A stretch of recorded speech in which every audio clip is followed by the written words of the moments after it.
John. Something happened. Is this about you in the park again? I don't have to tell the story. We can just skip right by it. I have nothing to gain. I have nothing to lose. I am zero-sum on this, Niamh. What's wrong?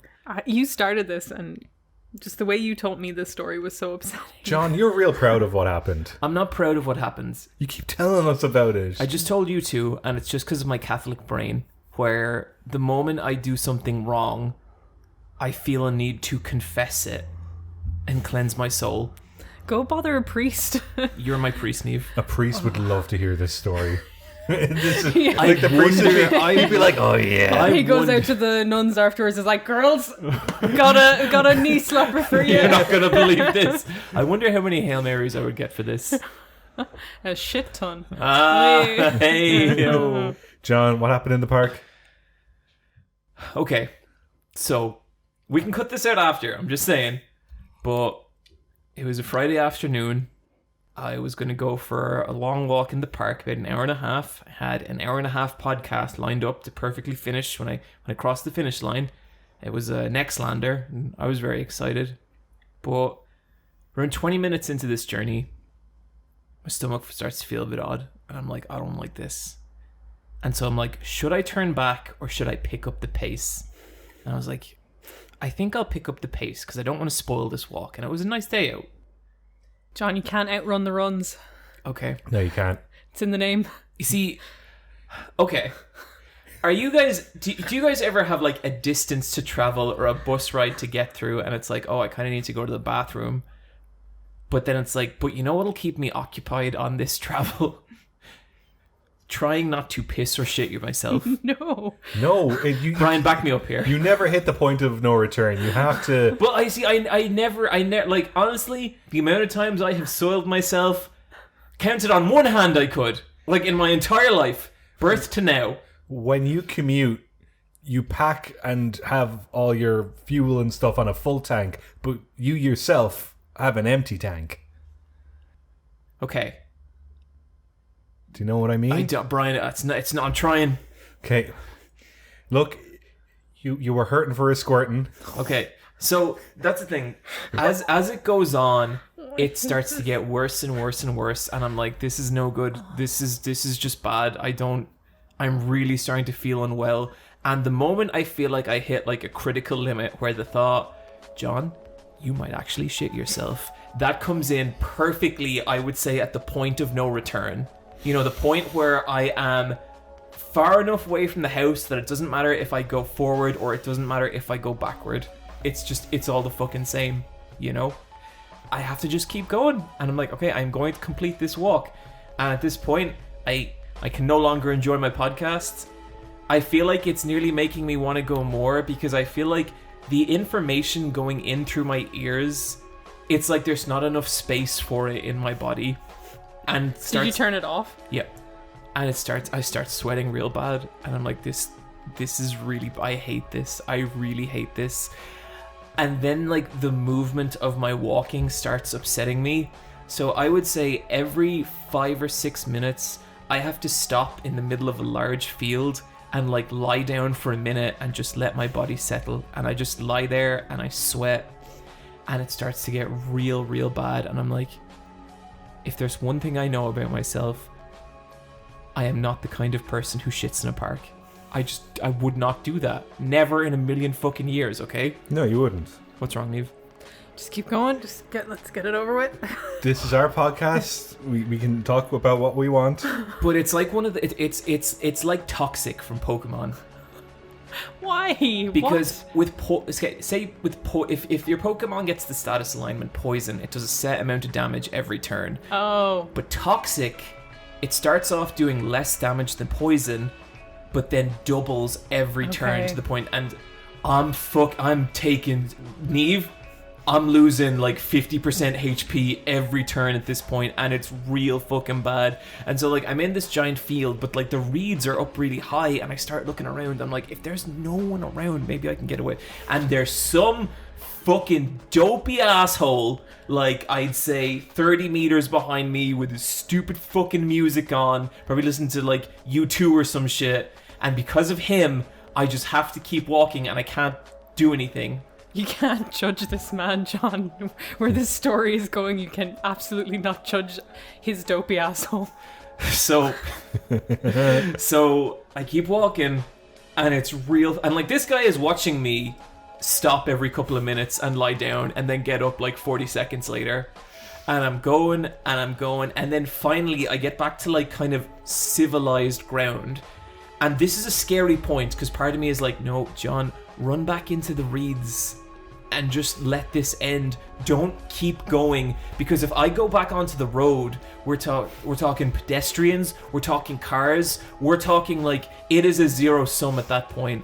And I tell myself again, I am not the kind of person who shits in a park.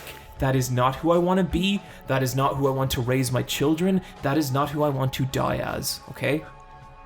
So I keep going, and peace falls over my body. I feel okay. I'm actually going to make it. For a moment, I'm worried that I have shit myself, but I have not. I feel a certain sereneness. And at this point, I'm about maybe 5 minutes away from the entrance. And I'm walking, and I'm walking. And then the toxic damage hits me again for a full 99% life. And I find a little alcove just off the path that I have to like climb down into. And I look down at this spot and I think about what's about to happen. And I say, no, I am not the kind of person who shits in a park. That is not my soul. And so triumphantly, painfully, climb out of that alcove. And I keep walking. But that's when my body sends me a message. And it says, John, at this minute, you are not making the decision to be the kind of person who does shit in a park or does not shit in a park. You are making the decision to be the kind of person who shits in a park or shits yourself. There is no other way around this. It doesn't matter that the entrance is 3 minutes away. There could be a toilet 3 meters in front of you. It doesn't fucking matter. This is happening right now. And you need to make a call. And so I did. I ran back into that alcove and I unleashed. I was not proud of it. What remained was abominable. But I didn't shit myself. And that's all that matters.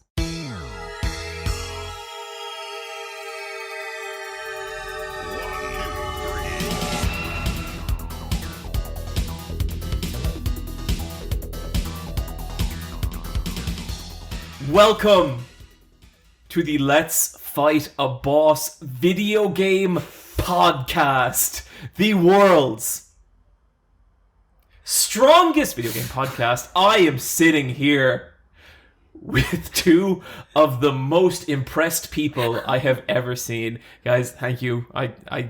You know, some people are smart, some are lucky, some are just inspirational. I am that last one. To my left, standing in complete awe, it's Bryan. I think it's worth mentioning that you had food poisoning. Oh, I did have really bad food poisoning. I only figured that out later. And that's why you did a diarrhea poo in the park. Yeah. Yeah, that's why that is. And the food poisoning lasted all weekend, and it was it was the worst thing ever. You know how like a year ago we had like a chat about like, let him introduce me, please. Just talking about personal information. Sorry, Niamh. To my right, she's got something to say. It's Niamh. No, that alcove used to be Lover's Lane, and now you've ruined it. Yeah. I can guarantee you that nothing is happening there for a long time. This is where like young blossoming couples used to go make sweet love, and now it's where John made harsh, critical boom boom. Now it is a place where nothing will ever grow or spawn again. I just don't think we can call ourselves a video game podcast after that introduction. No, we just talk about... Or the strongest, even. We talk about weird stuff that happened in Phoenix Park. This is, what, the third time this year we've done a story about an unusual occurrence in our nearby park. Probably. Yeah. I don't know, like... It's not the last time either. I think I should be more ashamed of it than I am, but I think I was there... And I know how close things got to being way worse than that, and they didn't. And yeah, something bad happens, and maybe I'm a terrible person, but look, I think anyone in my shoes would have done the same. Hey, you solved the problem. There was a problem, and I solved it. I guarantee we're going to get some emails of people being like, "Thanks, John. You know what? That was so brave." And now I'm going to tell you my story, and we're going to get so many. Oh no! We're going to get so many personal stories about just all sorts of liquids coming out of people beyond their control, but in the way they had control over the uncontrollable. Yeah, I mean, you know, why do we all feel like we have to hide this stuff? Why can't we just be open about it? It's what animals in the wild do. Are we better than animals? I think not. Niamh, are we better than animals? No. Oh no. You know that phrase? Definitely not. They're way better than us. You know that phrase? Does a YouTuber shit in the woods? You know that one, John? Yeah, it was pretty good, Bryan.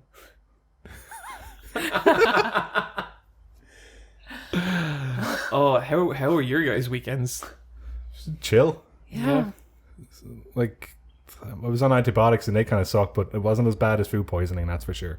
That's way too rough. Yeah. Like with this bout of food poisoning, it was nasty, but I wasn't having like the fever. Whoa. What, did it sound like that? I wasn't having like the fever dreams I've had from food poisoning before, because that is the worst kind of food poisoning. Yeah.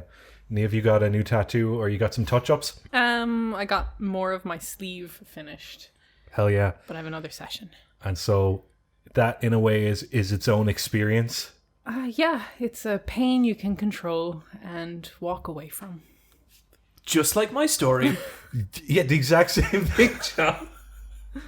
How long was your session, Niamh? 6 hours. That sounds intense. It's like a full day's work. Yeah, I don't really mind. Like, I've fallen asleep a few times while getting tattooed. Oh. She's just that tough? No, I just don't think I have a lot of feeling. Just generally. Oh, Bryan. Yeah. What do you got for us, buddy? Will we talk about a movie that Niamh and I both watched, or will I just list off a bunch of manga that I read recently that I thought, I've got words to say on? Let's do the manga first, because I just don't think we could go into that movie after this intro. No, that's not appropriate. Yeah. And what is more appropriate than manga? All right, read some manga. I've got 3 of them here of different varieties. Platinum End. Oh, okay. This finished up a few months ago. This was the Ultra Jump series created by Takeshi Obata and Sugumi Oba, the creators of Death Note and Bakuman. This is the Angels. Yeah, this is the Angels one, where it is 13 people in Tokyo, Japan. Each get selected with an angel and have to compete in a tournament to either kill or convince their opponents to join their side, and whoever the winner is becomes the new god. And I was like, okay, that's a good synopsis, that's a good pitch. Especially from like the kind of battle anime shit they've done before. Yes, absolutely. I really didn't enjoy this at all, and I was incredibly disappointed. And I read the whole thing out of spite, which I told myself I would stop doing. Like, you know how you play a game, you watch a movie, and you're pissed off, and then you push through to just not feel better about yourself. It's just so you can at least check it off the list. I find like once you've sunk like 80 hours into something and then you haven't beat it, it's just like it's beaten you at that stage. It's like, I need to get there, you know? I need to finish it so it's done. It's done. So I read all of this. I was like, I gotta finish this fucker.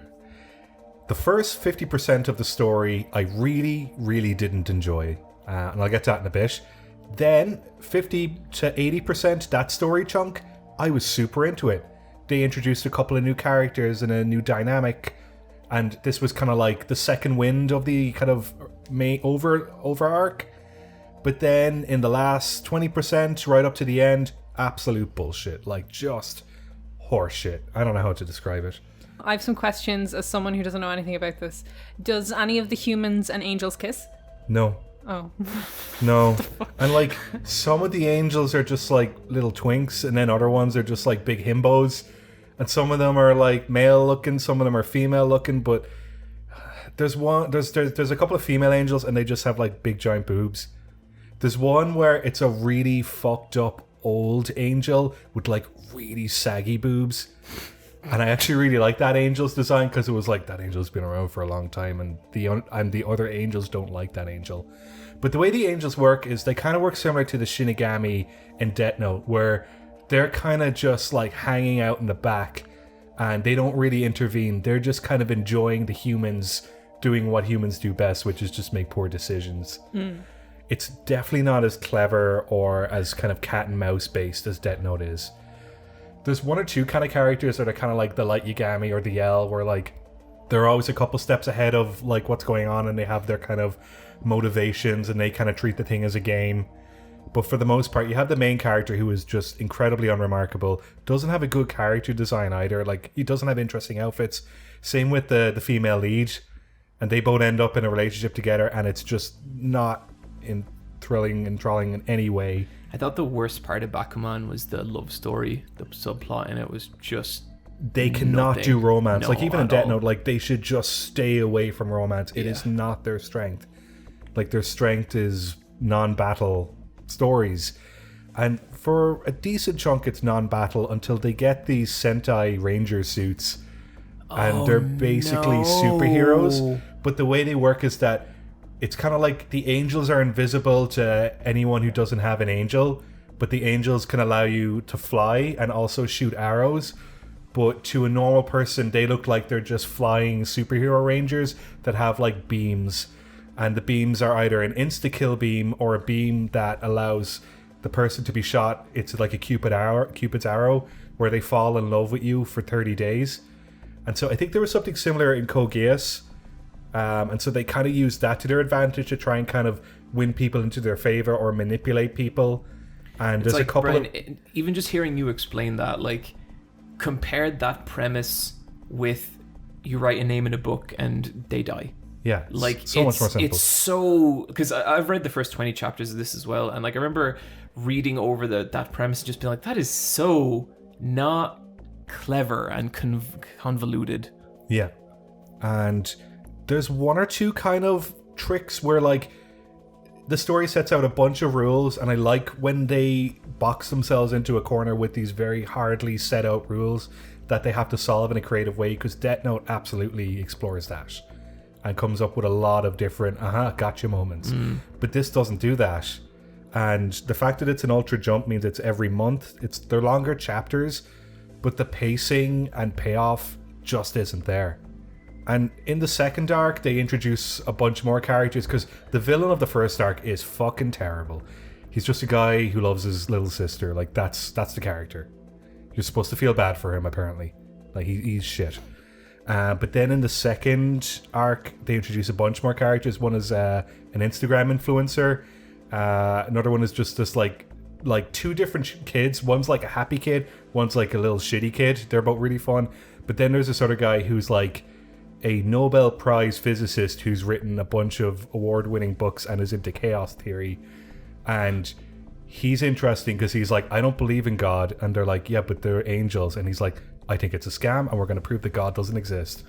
And like, I was like, okay, I'm on board. And his character design is super interesting because he looks like a human Shinigami in that, like, he just looks like a fucked up sea urchin with the pointy hair. And he has like one lazy eye, but you don't realize for a couple pages, but that one of his eyes is never making eye contact. It's always down to like, it's always kind of hanging low. And I just thought that was a really interesting design choice, because he never looks at people directly, and he's very detached, and it just sort of feeds into his design that he doesn't really kind of look at humans with respect, because he's just looking in on himself and kind of looking towards like where humanity's going to be in 500 years. Like, he's one of those kind of guys. I imagine you have to be pretty good at drawing to pull off lazy eye as kind of a character thing. Yeah. Because like otherwise it could just look like a wrong drawing and not intentional. For ages I thought it was a wrong drawing, and I was like, no, hang on, that's a choice, and it works. That's cool. It's a really it's just a like I think in the second half the character designs get way more interesting. And that artist is ultra talented. Oh yeah.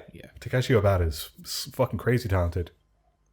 I really like that Capcom Konami Castlevania fighting game where he did the character designs. And it's on the Wii, and it's just some light Yagami looking dude that's just dressed in fucking like Alucard gear with like a fucking whip and all. Brilliant. But yeah, I was just very disappointed by the ending. It just sort of tries to get all cerebral and up its own ass. Has nothing to say about anything. It's you could tell it's one of those things where they didn't know how to end it, so they were like, and that's why humanity was never the same. It's just one of those fucking things. Do you think it was them trying to recapture Death Note? Absolutely. It's just so wild because like Bakuman is one of the most, like, if you look at it as like a follow-up to Death Note, it's different. So interesting. It's like, wow, what a crazy direction to take that.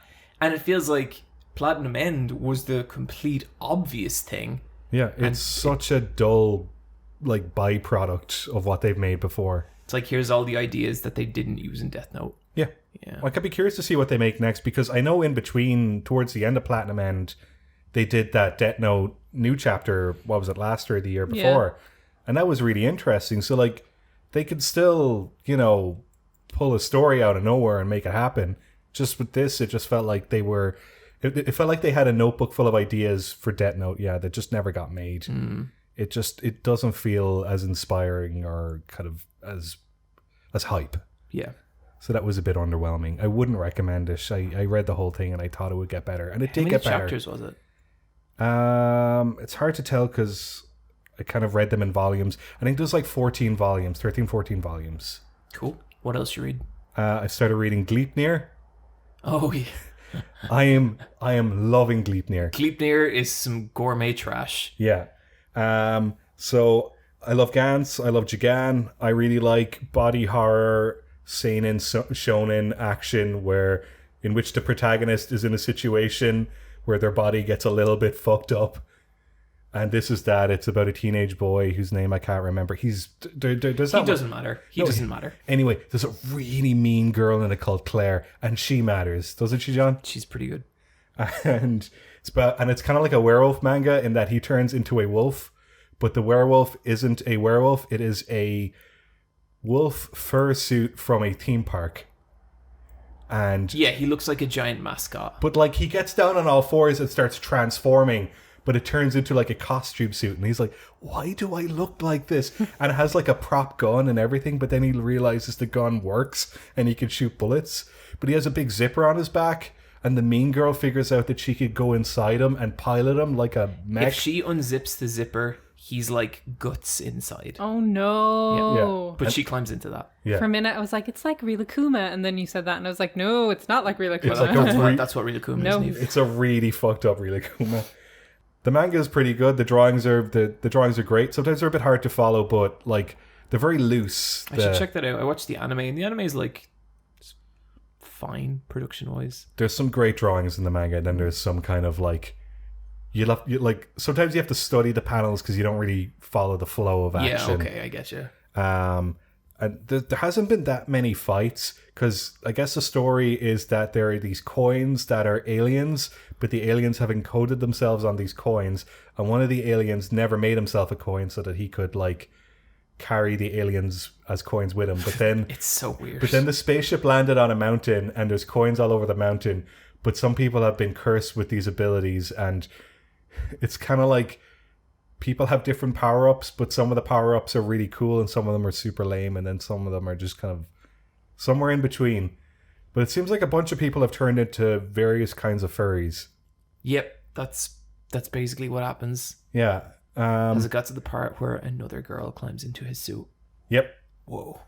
So much drama over that part. Yep, it's fucked up. But you know what? I'm having a great time. Sure. Yeah. Then there was another manga, and so what happens is you read your manga and then you get recommended other manga, and this one kept fucking showing up for me, and I was like, okay, fine. I read this manga called Suicide Island. Oh, I've read some of this. It sucks. Yeah. Okay, you know what? There's some good stuff in it, which I liked, in that it is a good survival manga about people on a desert island, and they have to like make their own weapons and hunt deer and learn how to strip a carcass and then like cook the deer, and a community is formed. And that stuff is super interesting. All the other stuff that is about how Japan treats people with really tough mental health situations and to put them on an island, I get it. Like, I get what they're going for. That tried author was not just like, he did not think about this. No, and I don't know if any of this is from personal experience or not, because it seems like when the characters talk about their lowest points in their life or just difficult circumstances they've been through, it just doesn't come across as believable. It just doesn't really feel introspective in any way, and I don't really like the characters in this manga.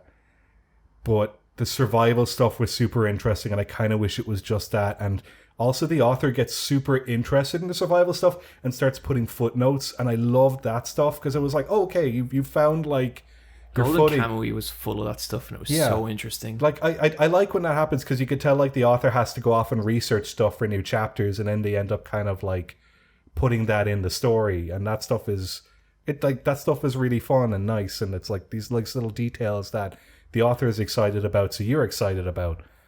But just all the other side of that story, the difficult stuff, isn't handled well. Yeah. So yeah, a mixed bag with manga. Did you see the guy who wrote Kakegurui wrote a new manga and it got cancelled after one chapter? Oh my god.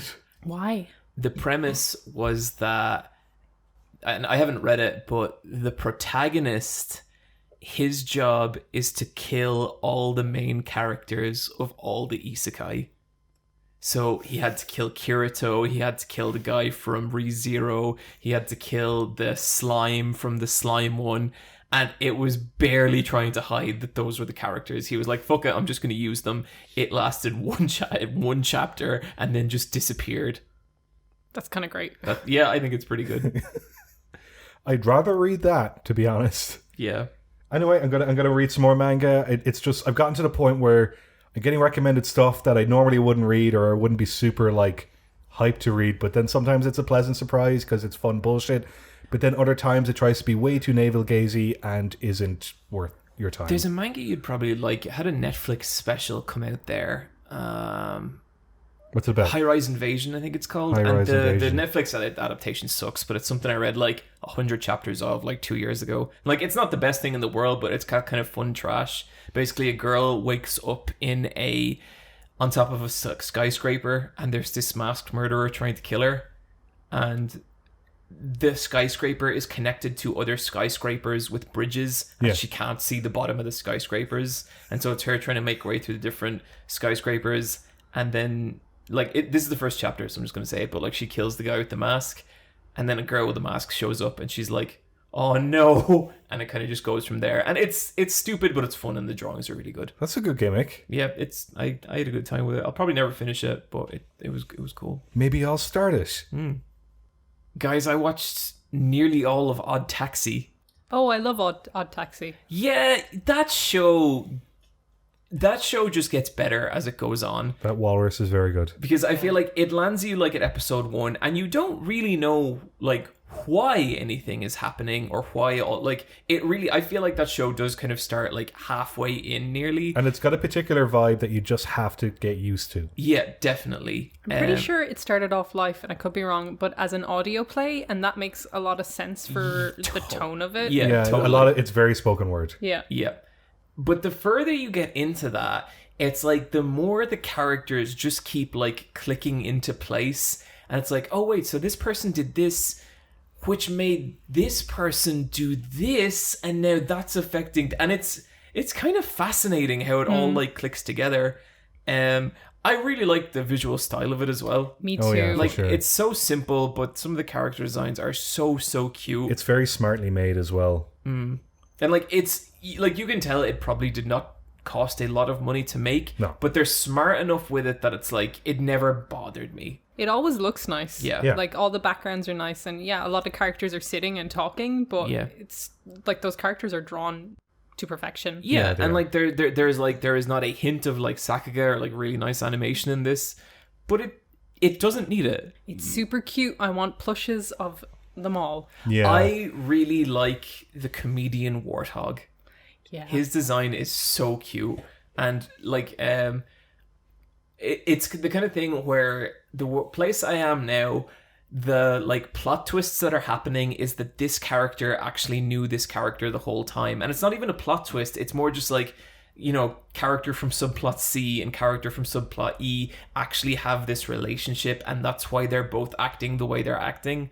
And it's kind of fascinating, and it's cool because like it's one that like I watched the first episode and I was like, okay, yeah, that was all right. And then I was like, I think I'm just interested enough to watch the second episode, and then just interested enough to watch the third. But it kept bringing me in, and the more it did each time, the more invested I got. And like our episode 4 was the one that I really, really started to like. Is that the gacha episode? Yes. That's one of the only things I've seen that kind of deals with the real negative effects of gacha and gambling. Like, and I thought it was really interesting and really sad. Yeah, it really like it's basically an episode that kind of swerves from the rest of the series, because you think it's nearly about this completely different character who hasn't really been in it, but then it feeds him back into the storyline. And it's really interesting because I started watching the first episode again just to see, and the amount of like really subtle nods to things that are going to happen is crazy. Like there's a nurse in it who has the eraser that the guy wanted. Oh, okay. And she just takes it out just for a second, and it's like, wait, what? And it's great. Really weird show, very strange vibe. I wish more anime existed like this that feel like that they're made in isolation to modern anime, because I feel like the concept of anime it's just so homogenized now, and like there's still good stuff being made, but this was so different and so cool. Yeah. Just a quick synopsis about this. This is about a walrus taxi driver who takes different people on taxi journeys and kind of learns about their life through the conversations he has with them, and then he gets embroiled with a murder. Yep. And a missing persons case and shady cops. It kind of turns more into like a crime drama. Yeah. Like they stop introducing characters at a point, which is probably the right move. Yeah. But it's great, and I am really rooting for that little walrus. And his, like, they kind of go into his backstory a bit, and like it's kind of sad and dark, like in a way that you really... Like this show has some shit to say. Like it's not just like, hey, look at this. And it's weird because like, you know, you have Beastars, you have what's that show called? Brand New Animal, and this, and they're all like the furry anime. I know that this is going to be the one that people don't watch because like there's no one hot in this, and it's sad because it's cool. Otokawa's hot. Which one's it? Okay. He's a walrus man. He's really hot. And there's a tapir in Yakuza. Yeah, he's hot as shit. He's like voice acted by Kiryu's voice actor. Oh, wild. But yeah, I think it's like interesting. I love when animals are used in things because it's kind of like, okay, well, you don't have to deal with a whole pile of real world stuff, and you can just have a universal animal. Yeah, you know? And it's like, I was kind of thinking like, what is the advantage of having animals in this? And like, I don't really think it has any, because like, a creature's like animal race doesn't really matter too much in this, but what I do think is interesting is because like they really get to play around with a lot of the character designs and keep the show visually interesting even when it's just two people sitting in a car. Because like, you know, it's like that, I don't know what he is, the blue guy, the vlogger, Instagram influencer guy. He's a hippo, isn't he? Hippo, yeah. It's like you have him and he's just this really soft, round little shape. And then you have that like big angry monkey, and they all just look really cool. And so it can be a really plain scene with nothing going on, but it still looks nice. I do like Gorilla Doctor. He's a very good doctor. Gorilla Doctor's pretty cool. Yeah. I'm only a couple episodes in, but I do really like that all the characters exist and they all have relationship with each other. It's not like, okay, like the story does have a main character with the walrus, but they all have an established rapport with each other in advance of the walrus. I think you're going to get a kick out of it later on, Bryan, because you know that thing where it's like, oh, that guy was in this movie that you love. Yeah. It's like that. Brilliant. It's really, really interesting. I'm never a fan of where there's a main character and the characters only interact with each other when the main character is present. No, he's like one small part of the city, and that's what's kind of really fun about it. I love a good overlap where you need to get out the corkboard and you need to figure out who knows who. Yeah. That's always fun. Yeah, I kind of want to replay this or rewatch it at some point, because I think it would be like I think I'd get a lot more out of it. But yeah, it's cool. Guys, tell me about Luca. Luca is the new Pixar film. It just came out. I really enjoyed it. Yeah, I really liked it too. It's a much smaller scale story for one of these. It isn't a grand adventure. It's like 2 locations. Yeah, it's 2 locations. It's about a merboy called Luca who wants to... He doesn't even want to. He discovers that he can go on land, and he meets another merboy called Alberto. And Alberto is cooler, braver, and just like more gregarious than Luca, and kind of shows Luca the world outside of his small little underwater village. And Luca starts sneaking off to see Alberto, and they have loads of fun, and they dream of owning a Vespa together, and they start making those like Vespa's summers. Very important. Yeah, the Vespa's so important. But like the summers of a child where you're kind of like making tree huts, or you're just like sticking shit together and playing make pretend. Yeah, they're just really invested in this creative project and seeing how far they can take it. So it's just two friends having the best summer of their lives kind of thing. And it was very, very cute. It was very cute, very endearing, very personal in places, and very nuanced. The film has a very small cast of characters. You kind of know all the townspeople by the end of the film. Oh, that's cool. Because everyone kind of plays a role. Kind of feels like a stage theater play in that way. In that, you've got your underwater set, you have your seaside town set, got some interiors and a train set, but like other than that, like it's a very focused film where they don't do these big grand establishing shots or the big journey or the big adventure. It is just about a small town where these 2 merboys have decided that they're going to become full-time humans and live amongst the humans and try and kind of get away with it. That's cool, because like I did not need another Pixar journey movie. No, the central like kind of like conflict in this is there is a downhill race. Well, it's a triathlon, and they want to win it to get money to buy a Vespa. It's a really good reason. So it's a really good reason. Good reason. So they join it, like there's 3 parts of this triathlon, and one of them is swimming, and they cannot swim because once they touch water, they turn back into their merboy selves. So that causes a lot of like hijinks with getting wet and trying to not let the townspeople see them. And they meet another character called Julia. Called Julia, and she's great. And Julia has her dad. Her dad is a very angry fisherman, but it's definitely a film about how you perceive people is not who they actually are. Mm-hmm. And there's multiple instances of that, especially with the dad. I love the dad character so much because he's missing an arm, and the town knows about the fish people, the mer people, but they're kind of like a legend, but they're kind of feared. They're considered a nuisance. They're considered a terror of the coastline, and the dad in particular seems to kind of have a rough history with them, but doesn't really actually. He's just kind of playing into the legend, but he's missing one arm, and you think for ages, did something bad happen? No. It's just born that way. He was just born with one arm. Okay. Yeah. But like, and so you have Luca who just wants to experience a bigger world than the smaller world he grew up in, and then you have Alberto who just wants a dad. Yeah, pretty much. The design of this is lovely as well. They really tune it. Yeah.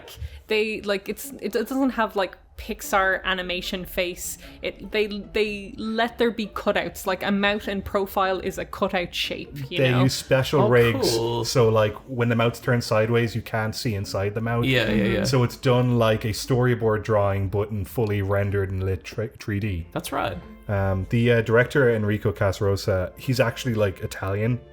Like he's not Italian American, he's full on Italian, and he's worked at Pixar for like 10 years. But this is kind of like a story about his childhood, and like it's a very Mediterranean, non-American film, which I appreciated. And it's definitely like an outsider pitching his idea to an American film studio and going like, it's got to be this way, it's got to be like that, and like it feels authentic in that way. Yeah, I really liked it. I thought the ending was a bit blah. Yeah, the ending's fine. There's a thing that I have with like, and I guess like spoilers for Luca. We've kind of gotten into it more than I thought we would. Yeah. But there's a thing, and it's not just a Luca problem, it's kind of a Western animation problem in general, where Luca's goal, like, they're having the best summer of their lives, and it can't be just these merboys having the best summer of their lives. It's now this merboy wants to go to school and enter into formal education. And I thought as a kind of a goal where these guys just kind of wanted, like, they have ultimate freedom, they're fish, they're fucking fish. And the idea that, like, well, now I want to enter into formal education to learn. I thought that was really, like, boring. He just wants to settle down and assimilate.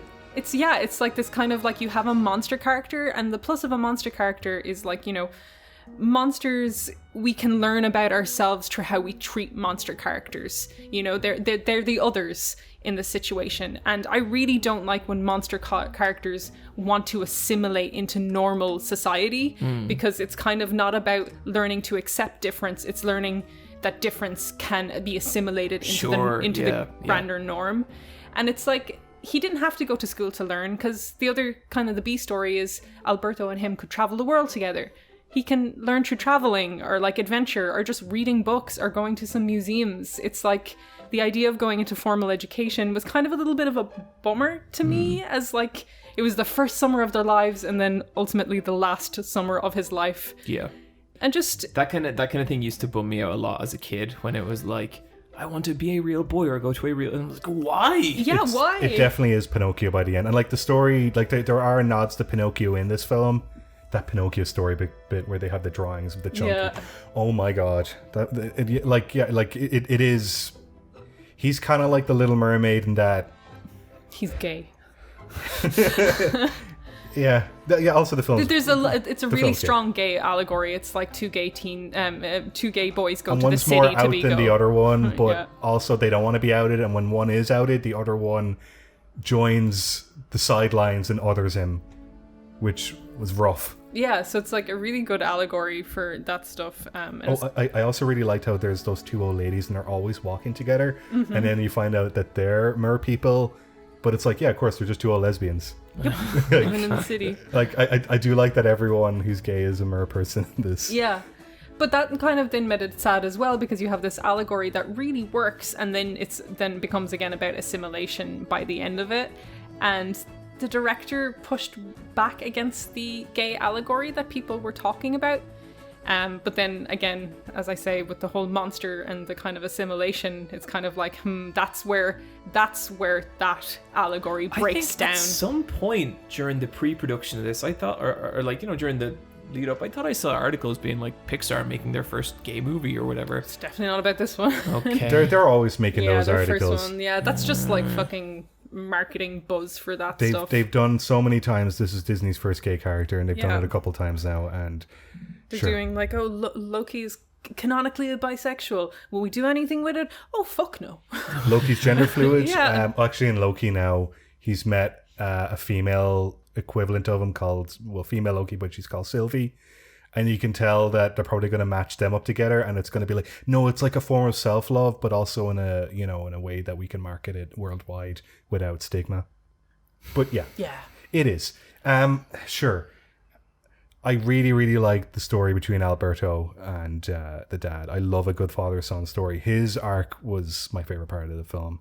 I also love the main conflict of the story is them getting outed and that fear. But there is like a bad guy, like a secondary conflict in that there's a shitty teenager. Hercule. And he's just like, Johnny has the worst 16-year-old boy mustache ever. Yeah. And like, he kind of looks like Christopher Moltisanti from Sopranos, but like as a 16-year-old, like he's got the triangle nose. Sure. And he's just got the swagger and confidence of a complete bullshitter. Just everything he says and does, like, you're just like, man, fuck this kid. But he's such a good He's so villain. great. You love seeing him on screen. Yeah, he's such a bollocks. I love a good bad guy. Mm-hmm. That sounds great. Just as well in it, I was surprised at the amount of physical violence, and it was like a good level of it, and it was fun. Sign me up. Yeah. Like, you know, kids have plastic bones. They really do. They're just like elastic and shit. So it's like kids falling out of trees, kind of slapping each other around. It's very physical. I remember people fighting in primary school and them just like full on like punching each other in the face, and everyone's bones just bounce back. Like never. And like if you did that as an adult, you would kill someone. It's so easy to like pop your knee out of your socket as a kid. Yeah. You just like roll it back in. It's fine. I did like Julia as well. I really liked her design, me too. and like she's definitely a supporting character, but she's like what you want in a supporting character, and that she's just super cool. I love the cat design as well. The cat. Very cute. I love the sound design. It was that perfect. John the cat is so angry. That sounds pretty good. But yeah, of the recent Pixar movies, because I did enjoy Soul.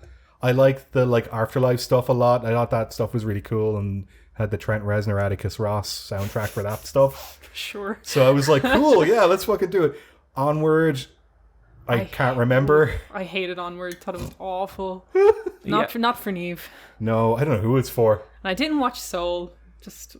I liked Soul. I thought Soul was good. Soul, yeah, no, like Soul's cool. Like I'm kind of the opposite of Bryan. I didn't like any of the Afterlife shit because it was just fucking it's the Pixar journey shit again. But I liked all the real world stuff. I thought was actually the real world stuff was incredibly well modeled. There's that one, I can't remember, piano song about just the nature of death, and that actually really, really got me. Like it's just Trent Reznor wrote a beautiful piece of music, and a character is thinking a lot about dying, and actually really touched me a lot. Yeah, that was great. Yeah, because then I'm trying to think, like, I love Toy Story 4, but that's because I'm a Toy Story fan. Toy Story 4 is the worst Toy Story. No, by it's far. not. It is so bad. They ruined both Woody and Bo Peep. Just fucking awful. I loved Niamh, Woody's don't go arc. another one. You're the SJW'd Bo Peep monologue. We've heard so many of these. Niamh, not everything is about what the libs are doing. Okay. I love Woody's storyline in 4 so much. Woody, like, okay, look, the whole overarching thing in 4 is God, it's this stupid little doll who lost her voice, and it could be about you don't need to be perfect, or it's not a thing that you need to fix about yourself it's okay to be a loved. broken toy. But eventually, by the end, she gets her voice back, and it totally undercuts that message. And it is actually you did need your voice, and you couldn't be a broken toy to find love, and it was just bad. I don't remember Toy Story 4 because it's not good. I John. loved it. The strongest emotion I felt watching Toy Story 4 was like, why is that song from The Shining playing? I think it's my favorite one. I think Toy Story 3 is the weakest. I think Toy Toy Story 3 is no. It Toy Story 3 retreads. is one of the best. It if not retreads the on best. old ground, I find. Like, I love Toy Story 3. My problem with Toy Story is, like, this series has been about death since Toy Story 2, and it just keeps going and everything's fine. Oh, I just love that Woody becomes a lost toy in 4, and it's like his greatest fear, but now it's his, like, he's totally up for it. He's finally a lost toy and he's cool. Just can't agree with you, Bryan. Sorry. How about Coco? I liked parts of Coco. I didn't like Coco. I don't know if I watched Coco, which You I did. think means I watched it and didn't like it I at all. think you told me last year you really didn't like it. Oh, yeah. It was full of like, well, that was convenient. Yeah. Like the entire plot. I think Michelle really liked it because it was one of those movies where she's like, you should check it out, it's really, really good. And then I watched it and I was like, It's I very didn't like pretty, it. but and like- she was like, why do you not like anything? I don't know. I never watched Finding Dory and I don't want to. Nah, You don't need to. Finding Nemo's not that good. It's fine. I do like that Pixar movies, like, they're always about empathy, and it's like, okay, like, you know how there's that joke where it's like, what if fish had feelings and all that? But, like, it's not really so much that, it's just, like, trying to get you to understand the concept of, like, what it's like to lose a child, what it's like to die, what it's, they're always those, but they have to tell it through, something that's not human. And I do like that, and I think Luca does a good job of teaching you empathy. Cool. Sounds good. Guys, real quick, just because people have been asking, I watched the Chainsaw Man trailer, and yes, very good. Very tens all round.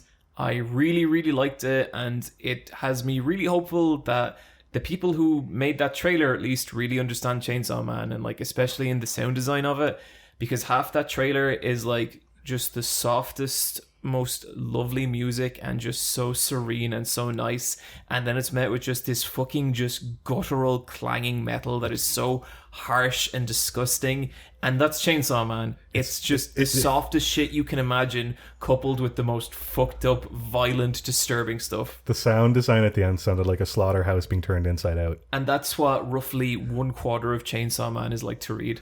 There's a part where they go down to hell in Chainsaw Man, and it is one of the most disturbing depictions of hell I've ever seen. And it's not gory, and there's no fire. It's just very, very frightening. So yeah, I can't wait. If that trailer was not a total lie, which I'm a little bit worried it was. It's good marketing. Just because it can't possibly look that good all the time. But even if like it lives up to a bit of that trailer, I think this could be a really special anime, so I'm excited about it. John made us watch it, and we all watched it, and we all enjoyed it. Yeah. And John made a noise. It was kind of like kind of like that, wasn't it, John? I don't know that happened, Brian. But did that happen? I was there. It happened. Yeah, it happened. Damn it! But, how can I argue with that? But John, it also came out your butt. I was there. It happened. It smelled really bad. I was still really suffering that night. Strategy talk.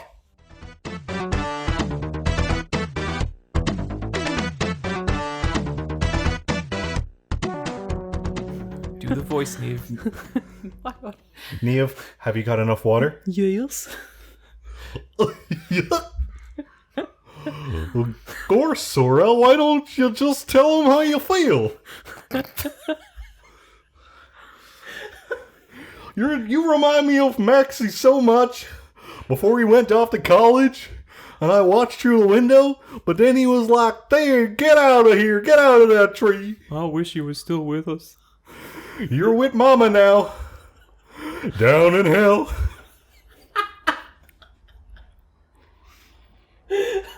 I don't think any of us are going to do well if we ever apply for a job in Disney. No, I think that ship has sailed. You know how you're like 20 and you're in college, you're like, I could work in Disney. We did a job for Disney. Yeah, once. we did. We did. We worked on a Disney show. Yeah, we did. Ooh. Whenever people ask me about that show, I will describe the production, not my opinion on it, and that's how I leave it. Because I didn't think it was a very good show. No opinion, no comment. Niamh, big fan though. I got to sneak in some gay coding, and that's all the gays live for. That's a win. Mm-hmm. Hey, those kids on Tumblr liked it. Hell yeah. Oh wow! Yeah. Back in the early 2010s, that was an era. Yeah. The show we're talking about, we don't need to say the name of. If you know the name of the show, we've totally talked about it before. Oh yeah, we have, and those who know, and that is information for them. Sure. Guilty Gear Strive update. Yes, guys, I want you to both sit down. We're already sitting. Hi. Okay, I'm sitting down. I think some chair sound effects would probably help the listener. Okay, everyone's sitting. I have reached heaven in Guilty Gear. Heaven or hell? Heaven. I am among the top ranked players in the entire fucking world, baby. Or at least I was for precisely one match. That's really good. Yeah. So basically the way Guilty Gear works is it assigns you to a floor, and its floor is 10 to 1, number 1 being heaven, and I made it all the way to heaven. And it was interesting because one amazing thing about Strive is its matchmaking is so good because it will never put you against someone who is going to just murder you. Like, every fight I've had in Strive, I always feel like I at least stood a chance. And I have not felt that with like Street Fighter or like King of Fighters or a bunch of other games that have. Or Tekken. Tekken 7 is real bad for it. Tekken at some point will just boot you into the big leagues, and good fucking luck, buddy, you're dead. But with Strive, it always felt like it was pairing me with people of like more or less the same skill. They always had a chance of beating me. I always had a chance of beating them. And so I've been playing Strive like 3 or 4 matches, 3 or 4 sets every day after work, and it has been beautiful. And I feel like I'm pretty good at it. Like, I feel like I've been doing much better at it because, like, in most fighting games, I will float around the middle but lower half of the kind of ranking system. But in Strive, I have reached heaven, kinda, because the gates of heaven opened. and an angel floated out, and his name was Fat Kappa, and he was also, or they were also a Giovanna player. She's best character. They beat the fucking shit out of me so badly. And they beat me so badly that I got demoted instantly back down to the floor below heaven. And I was like, well, that was nice while that lasted. But I love that game. It is sensational. It's kind of interesting watching like people pick out like the top tiers at the moment. It seems like Sol and May are both the top tier, and it's been really interesting finding ways around like the tactics around them. But I really love Guilty Gear Strive. I think it's my favorite fighting game in a long time. Like I want to say I like it better than Street Fighter 5, but I think I will need to play it for like a year to know if that holds up or not. But yeah, really great. You haven't really touched it since yet, have you, Bryan? No, I wasn't feeling too well, and it was moving too fast for my eyes, and my eyes were too fat and tired. Yeah, I couldn't play it when I had food poisoning. It's overstimulating. Yeah. Like, amazing, but, very, very busy. Yeah. Niamh, tell us about Death Trash. Oh, cool. Death Trash, I played the demo of Death Trash because it is not out yet. And Death Trash is a pixel RPG, cosmic horror, Fallout-like game. Cool! All the games you need to play. Yeah. So you start off and you make a little pixel character. You can customize them a little bit. I made one that looked vaguely like Lara Croft because the pixels are very small. I remember once, Niamh, I was playing Final Fantasy IX and I entered the name of the princess as Tifa.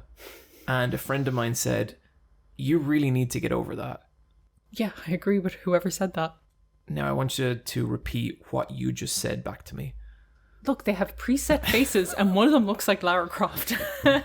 She has her her what she sunglasses wants. on and a braid, and I was just like, Lara it is. But I forgot to name her, so her default name was Mildred. Oh my god. That is not I'm sorry if your name is Mildred, but Not great. But you start off in this world, and it's like a robotic, cold place, and it turns out that where you're leaving this kind of robotic metal place was your sanctuary. This was the last bastion of humanity, kind of like the vaults in Fallout. And they're asking me to leave because I am contaminated. And they give me a letter that gives me some basic rules, basically. You were kicked out. The first rule is you can never come back and you can never go to any other bases. And the second rule is do not reproduce. And it's like, okay, I don't know if I can do that. I don't know. I feel like they get to give me one of those. So you get some stats at the start that you can put into it, and you have your whole RPG tree. I was just like, I'm going to put a lot of these into empathy. And then I died instantly by a flesh monster because empathy doesn't work against them. Okay. No, you gotta use guns. So I tried again, and I put some into empathy and to long-range guns. So I care close up, but from a distance, I'm lethal. And I go out into the world, and there is blobs of flesh and meat everywhere. And in this world, meat just spontaneously bursts through the ground. And one of the first things you meet is a flesh kraken. A kraken made completely out of meat. I don't like that. I don't like that at all. Is the meat like human meat? It's meat, yeah, it's meat. And if you are, if you were sick and you took damage because a flesh monster attacked you, you can eat the meat you find on the floor. I guess that's true. One of the other things I had to do first off the bat is there was a machine and it said, the machine is broken, but if something could lubricate the gears, maybe it would work. And that's when I realized that there's a dedicated vomit button. So I vomited, and then I picked my vomit up and put it in my pocket, and then I used it to lube the gears and get through that area. That is another use for pocket vomit, alright? Yep. Because normally I just use it to, if someone was attacking me. Yeah. Yeah, kind of like the Fuji dust. Gotta do like a Spider-Man. I've tried to vomit as a way of self-defense. People in the wasteland don't care. They will still kill you while you're vomiting. But They're not grossed out by they're that. not She's grossed out. vulnerable, get her! Yeah. The more hype about it than anything. The flesh kraken I met was scary and had a minder, but I spoke to the flesh kraken and it wants to learn more about humanity and asked if I could bring it some friends. And I was like, okay, that seems fun. Niamh's gonna eat the friends. We'll see. So I went out into the world and it was difficult. There was resources to collect. There was some plants to collect. I could collect scrap metal, and later on a craft system appeared and I could make lock picks, which I'd put some points into lock picking so I could open up some doors and get some loot, and I could wear a new red bandana and I got some more bullets to keep myself safe and stuff. One of the first living things that didn't attack me that I met was a naked old man who did a little naked dance for me. And then I asked him would he like to be friends with the Kraken, and he was just like, no, I'm okay. And I was like, okay. So he had good head on his shoulders despite everything. Yeah, despite everything. And it was a 2-hour-long demo. It was difficult, but it also, thank you, Death Trash creators, it also has a quick save function, which I love in these kind of games, because usually these kind of pixel games, they're so hard as nails, and sometimes that can be off-putting if you're not into that type of game. It's a real investment. Yeah, it is a real investment of time and like just learning and skill ceilings and all of this stuff, but with the quick save function, I could try things out. I could try different tactics. I could get better at like clubbing things and then rolling away as they come and attack me. So you're fighting a flesh monster. Yes. Fleshmen. Okay. You enter the screen, I guess, and there's fleshmen at the other end of the screen. How does that encounter play out? It's not really a side scroller. It's like just scrolls with you? Like a downward map, so you can explore the map, and as you walk around, you'll uncover it. Fleshmen enter your screen as you scroll down. Or you enter the screen and a fleshman will be there and they have a cone of sight. Yeah. So what's like the gameplay around that encounter then? So for me, I had a rifle, so I equip my rifle and shoot it. They are stronger than me and they will chase me. But they're a bit slower, so I could also beat them with a bat, with a melee, and roll out of the way. That's kind of the gameplay. You also get a stealth cloak, so I could sneak up behind them and get extra damage using a backstab, but if you stay in their line of sight, even cloaked, they will notice you.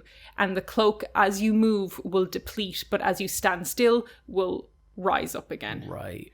So when you're coming to these encounters, is there any part of you that's on autopilot, or is this like, if I fuck up, No, they're hard. If they fuck up, I'm dead. And there was other areas I went into, because there's other people in this world who have been kicked out of the safety of the kind of zones, but also people who just kind of live there as marauders kind of stuff. And there's just a village out there. So there was people with loads of cool weapons, and I wanted them. But they had bombs all laid around their area. So you can aggro these fleshmen. So I was like, what happens if I run around the map, aggro as many of these as possible, then run into this bomb that has a timer on it and do a roll? Will they blow up? Yes, they will. So I killed 4 of them with that move, and I felt very good about it. Niamh, this sounds awesome. It is awesome. I had the best time. The demo was on Xbox as part of their ID Live kind of thing. They were kind of giving 50 demos to different games for a week after E3.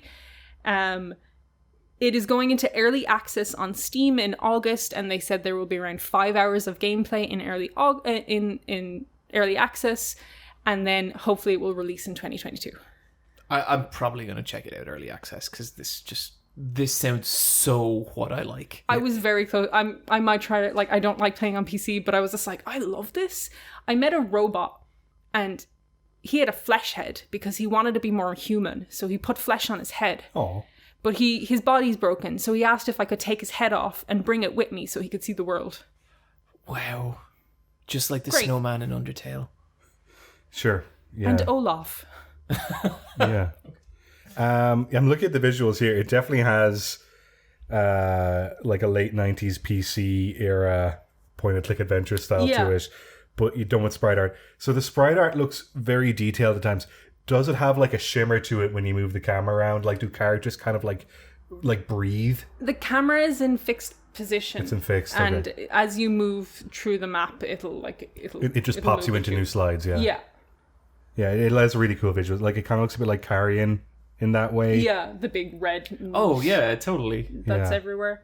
I do like that kind of pixel art. There's a great humor to the writing as well. Like, I was instantly charmed by absolutely everything in it. Yeah, this has a lot of personality. This sounds awesome. Oh, I wish it wasn't next year. I know, I was just like, because I was really like, I think there was a bit like of miscommunication around that they had to clear up on their Twitter that like people thought it was coming out this year, and they were like, no, early access is this year. Okay, fair enough. Sounds like this is not going to come out in early access and be a mess. Because sometimes stuff shit comes out in early access, and I'm like, why did I bother? The demo was pretty tight. They said they're gonna like be adding more stuff to it, and it's one of those games where you pick things up and you don't know what they're for, and that's exciting. Yeah. And there's like these little flesh things that crawl around, and it says like, it gave me the option to try and tame it, and I was like, okay, and then I just put it in my inventory, and I was like, I don't know what that does. Sounds like it'll be one of those games with a lot of like, wait, you can do that? Yeah, exactly. Yeah, that sounds awesome, Niamh. That sounds really, really good. Bryan, Yes. tell us about Jack and Daxter, A Rift Apart. Ratchet and Clank. Excuse me, sorry. Or as I like to call it, Rivet and Kit, A Rift Apart. Because those two little guys. They're so cute. I really enjoyed this game. I platinumed it because you play the game and you start getting all these trophies, and then you're like, you beat the main story and you're like, I have 3 trophies left, so fuck it, I'm gonna platinum it. Because I gotta do everything in this game, so I did. I really enjoyed it. Yeah. Niamh sold it on me the last episode. 2 days later, I went out and bought it because I was just like, I need to play something comforting for the weekend. And like, this is a game I've wanted to play. I really wish this game came out last year. Like, this game is just like, it's the right kind of difficult where, and it's also a single player game where it's just ticking all the right boxes as like a set piece, super well made first party PlayStation game that isn't up its own ass in any way. It's just really sweet and endearing and charming. At dinner, you called it like, you're Uncharted. Like, Yeah. this is the platforming version of Uncharted. Absolutely. It is super polished and super set piece based, and it looks great. I finished it as well. Had a great time with it. It's not without its faults, but I'm gonna let Bryan wax poetic about it before I kind of Okay. put my poo icing on the Your cake. critical shit. Yeah. Is that The wax poet and the critical shitter. I thought there were some cool levels. There's some kind of big valley levels. There's some small levels. There's 2 levels in which you have to switch between alternate dimensions. That's always fun. They did that in Titanfall, and that was cool. And so it's cool to see that mechanic come back again. Like, it comes up in Zelda dungeons as well sometimes, where you've got your past and your future, and you have to kind of solve puzzles in between. There isn't that many puzzle solvings in the game. Yeah, it's kind of the Ratchet. The Clank The Clank parts are puzzles. parts. Yeah. But other than that, it is just a third-person shooter that doesn't have a reload, because you just collect ammo and it auto-reloads for you. But there was one particular level I really enjoyed where you're in an underwater aquarium, and it's just these narrow corridors, and it's them doing like the alien xenomorph, but you're being chased by like this big giant like space rhino. It has like a full kind of start, middle, and end with that level where the monster you're being chased by turns out, you know, he's all right, and maybe you and the monster are going to team up and take on a bigger problem. And that really took me on a journey, and that was just like a really pleasant hour. And each level takes about an hour to do, and they're all very self-contained, and there's lots of collectibles, but you can't collect them all until you unlock certain abilities later on. And so there was a point earlier on in the game where I was like, I can't reach that thing and I want to reach it now. And I had to kind of read up and go, no, Bryan, you have to be patient and you have to come back to the level later on. Because I had conditioned myself from Uncharted thinking that I was only going to be able to play the levels once and you wouldn't be able to go back to them. But in Ratchet and Clank, you can go back to them. It's just, there are certain set pieces in the levels where, you know, a grind rail gets demolished or a building gets demolished, and that does stay permanently demolished, but you are able to kind of go back and do little side missions, which I appreciated. The story is very cute and simple. The animation is amazing. Looks amazing. Particles are all over the place. Rivet and Kit are 2 new characters, and I really enjoyed them, especially Rivet. They did it. They finally made a female alternate to a male mascot character that doesn't look like shit. She No, just looks she's not cool. Miss Pac-Man. Yeah, it's just like they didn't give her a pink bow. She But then doesn't- how do you? I really, I'm confused. I'm sorry. I'm just gonna. How do you tell which one's which then, Niamh? I really appreciated her mechanical arm just because, like Ratchet doesn't have that. Mm-hmm. Rivet has that, and so like that's something that she has, and they tie it back into the main story, which I thought was great. And earlier on in the game, you go to her like house and you see a framed photo, and in the photo she has both her arms. So I was like, oh no, what happened? Because she's only a lombax. Like it's not easy. She's got a fluffy tail. Like leave her alone. I found some gripes I had with it, Niamh. If you play, Niamh, I know you love negativity, so here we go. okay.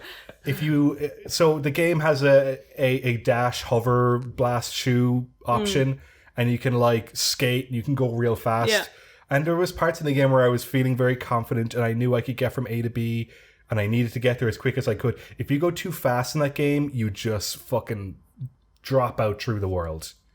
Because it seems like the game loads in collision too slow. Oh, weird. I'm sure that'll get patched, but right now, if you go too fast in the game, you die. Which is something that also happens in some of the 360 era Sonic games. There was some graphical glitches I had. Like there was like sometimes you get stuck in stuff and they're in the jump pose and they're kind of stick there for a while. That's happened to me where I've tried to jump up on level geometry that isn't actually interactable. Yeah. And you do that skidding T-pose jump and you go "Argh," as you grind across it. What happened as well was I arrived in one area and it loaded the interiors but not the exteriors. So there was just loads of floating rooms in this big giant skyline. It's kind of cool, but It was super cool. Like I took a photo because it was also the photo mode in this game is fantastic. Yeah, Insomniac do good photo modes. Yes, like, they they're do. really nice. You can drop in like at least 3 alternative light sources into the photo mode. I do wish they had more posing options because it's a game obviously that is very cartoony, so there's a lot of squash and stretch. So capturing some of those squash and stretches like mid pose don't make for the nicest photos, but then the kind of poses that they do offer you to cycle through, there's only a few and they're basic. Like they feel like DreamWorks poster poses. And like there is a great bit where you're Rivet and you can go to a jukebox and she'll dance, but one of the dances is the Snoopy dance from the Christmas cute. special where, you know, the side to side dance. that's super cute. And that stuff is really cool because like that animation is so loose and rubbery and fluid. I love all the background details, just how there's different things going on in the world. Like, I love that the bar has a sheep. Yeah. And it's just like a planet Earth sheep and he's just minding his own business, having a drink. That's fantastic. It's just people like drinking, there's people on Mechanical Bull, there's just people hanging out. Like you go to a prison later on and there's just people working out in the cells. There's just like, there's so much to look at, you know? They're living and breathing. Yeah, and like it's cool. If I was to complain about one thing is this game and these characters are really, really likable. Like they're super likable characters, but I feel like the story never reached high points for me, even though they were set up to totally succeed. Like there's a bit that you find out with Kit between a bit of history between Kit and Rivet that I was like, oh no. But then when it kind of came to light, it didn't land. Like, I was like, if they did this right, I would be crying, you know? Yeah. But it's like, for some reason, it kind of stayed at the same tempo and never really had peaks and valleys of emotional strength. The game never hits hard. It kind of feels like a made-for-TV movie rather than like a full-on prestige animated movie. Yeah. And like it looks the part. They worked incredibly hard. It just doesn't have the emotional weight to support the breadth of the visuals, I guess. Yeah, and it's kind of like, even though what they kind of are expressing could have it, it's like it doesn't reach it for some reason. Yeah. And the very first thing you start off on when you like go to, it's like kind of Ratchet and Clank's like ceremony, and it looks so amazing. And I was saying last episode, I was like, oh, I hope there's some more set pieces that kind of blow you past that kind of. There wasn't really, the combat stayed really the same, and the kind of set pieces, they were always cool and always interesting, but I wasn't any more wowed than I was from the very moment I turned it on and saw that and was like, this is crazy looking. Yeah. Like, I never was like, oh, whoa, this is even crazier looking. It was all just like, it started on a high and it never surpassed it, and thus Right. was kind of lacking peaks and valleys in terms of its tone and gameplay for me. The final boss fight's fine. You just have to hit the orange glowy parts. I was kind of hoping, because there's so many dimension hopping and portal hopping, I thought they'd work that into it. Or, you have to kind of puzzle solve the boss fight that way. Or, even that in that bit being John Malkovich, where it kind of turns into, like, they go into his memories, but it turns into an MC Escher painting where they'll crawl through one hole, but then they'll fall into the next one. Yeah. And it's just this really confusing geometry. I was kind of hoping they do that. And, like, they do a tiny bit, but really you're just in, like, a circular piece of architecture, and the boss just has big hands that come in through portals. That kind of made me think of that bit, Niamh, in It Takes Two. That really broke my brain when you were upside down, yeah. Yeah, that was, yeah. But yeah, I get that's a different thing.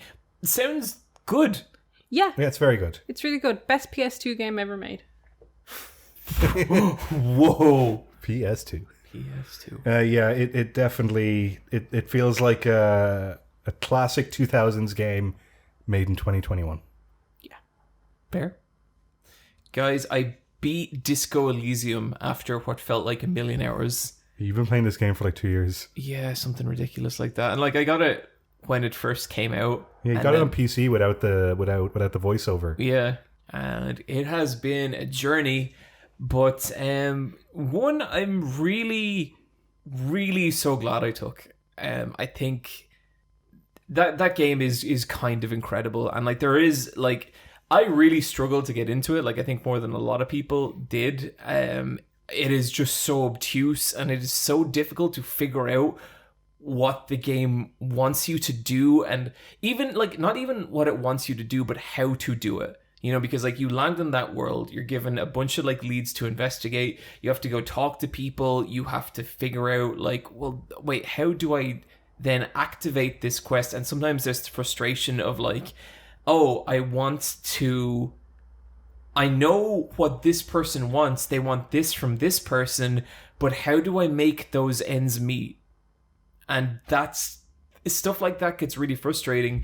And ultimately, like it didn't really matter at all, because by the time I was through with this game, I really felt like that was a fucking experience, like the whole thing. And the whole game is a big whodunit. Like it's a big who killed this person? Who killed this person who's been hung from a tree?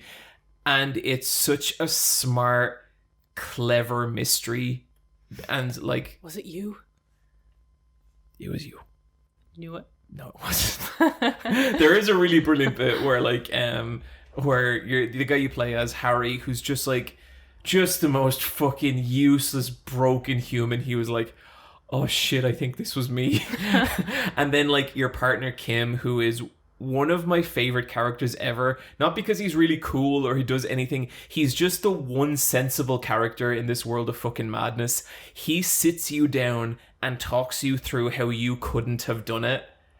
And there's so many sweet little moments like that, because at the start of the like case, you can tell he's tolerating you, and like he's being respectful to you and he's being nice, but you can tell he's kind of like, oh Jesus, this fucking guy. But as you start to crack the case, he sort of starts to warm to you, and he starts to be like, oh cool, like you're actually doing this. And you and him kind of start getting along. You have conversations about the kind of jackets you like. Turns out that Kim is a pinball wizard, and that's pretty cool.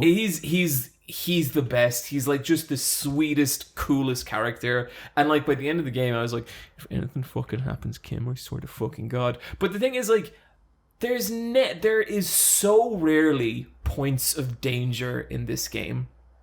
There's like one instance of violence in the entire game. Like, and when I say violence, I mean like real actual violence where it seems like people could die.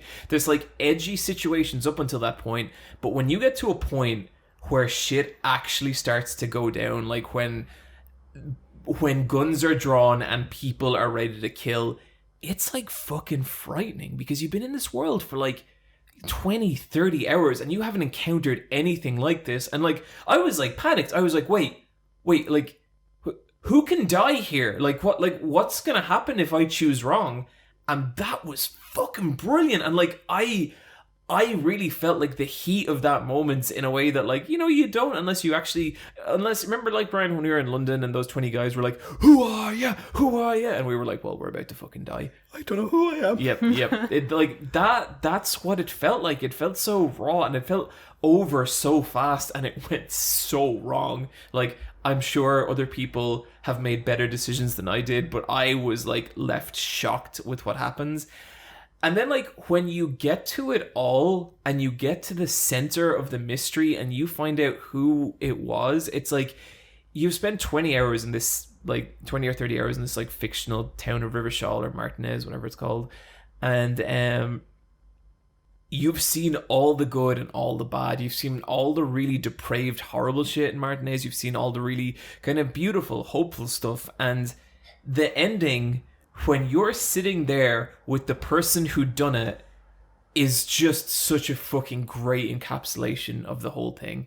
And I don't want to say anything, but it takes the most insane spiral in that final encounter that it's just, I nearly, like, put my controller down and was just like, what? And it was beautiful. And I think when I look back to, like, the best games of last generation, like the really important ones, I think Disco Elysium is one of them. That is absolutely not me saying I think everyone's going to enjoy it, but I think it is a really, really fascinating game and one that I hope just becomes so influential, because I thought it was brilliant and just so happy I played it and so happy I persevered with it. And appreciate everyone in the comments who was like, keep going, John, it's really good, because it was. So the main guy in this is an old man who is broken and a piece of shit, but goes through a story of redemption. Does he? If you want him to. If you want him to. Like, you can lean and make him a piece of shit. Okay, because you know how that's kind of a thing, a recent trend in games of the last generation where, you know, like Red Dead and what's that game, Lisa? Like, there's a couple of games where you play as old beard man who's he's a piece of shit, but, you know, he's actually all right. That is not what Lisa is. Not? No. What happens in Lisa then? Oh, you gotta play fucking Lisa. He's just as a piece of shit. Don't get me going on Lisa, but okay. So here's my question about. I'm just curious about men being the old man character. How different can it turn out? Is there going to be a set ending for this? Because, like, there's a lot of stats you can put into all these different things, or is it just how you get to the ending? I don't know. That's something I want to dive back into the world and see how much I can fuck it up and play an alternate route. Like, I want to play a chaos route and see, like, am I even going to solve the murder? Because you have a set amount of time to do everything, and I don't know. I don't know if the game can funnel you the way it is. From, like, the bit of save scumming I did, and, like, there was actually a few bits that I did, like, save scum pretty hard because I just wanted the story to continue and I didn't see another way around it. Even though, kind of looking back now, I understand that there was. That's the other thing, like, there's mechanics that the game just doesn't communicate to you, like, not well, just at all. And that's really frustrating. So what is a solvable problem? So, like, there's parts where you have to roll, like, a check. So, say it's your empathy check, and you roll it and you fail. And that check is locked in. And you're like, fuck. If you put another point into your empathy, like when you level up, it will let you redo that check. And I don't think the game ever told me that. And so I just thought I was locked out of a lot of those checks for the whole game. But now I'm like, oh, if I wanted to try that again, I just needed to level up and drop a point into this. But as for how different it turns out, I don't know. There's definitely, like, a story it tells. And I'm guessing, like, those are the things that have to happen. But, like, the story it tells is strong enough that, like, I'm cool if that's the story. But I think the way you reach it can vary a lot. Because, like, at the end of the day, like, it's a whodunit. So you can only reach one real conclusion with that. But it was brilliant. It's a weird game. Like, it's interesting when you say about, like, is it, like, a story about, like, redemption, Bryan? And, like, not really. No. Because, like, it's just everything I've heard about this. It's like you play as this guy, but then you have to paraphrase with, and he's really bad. He's an unlikable piece of shit, and you're he's going to have to understand him. He's not unlikable. He's just a wreck. Okay. And he's just like... He's made bad decisions. He's made so many bad decisions, and you can make so many more as him. Okay. Because, like, you know, one of your stats is electrochemistry, which is, like, how much your brain enjoys pleasure. And so if you pump a lot of stats into electrochemistry, he constantly wants drugs, he constantly wants sex, he constantly wants to just get wasted all the time. And that becomes, like, a weakness and a strength. Yeah, what's the strength of that? The strength, I don't like. I stayed away with it. I stayed away from it, so I'm not sure. But it basically, I think, gives you a lot more sway with people who are also like that, and so you basically become like kind of the very charismatic sort of party person who is excellent in those sort of situations. But I don't know for sure because I was like, well, I'm not going to do that. John wouldn't do that. John wouldn't do that. But yeah, great game. Bryan. Yes.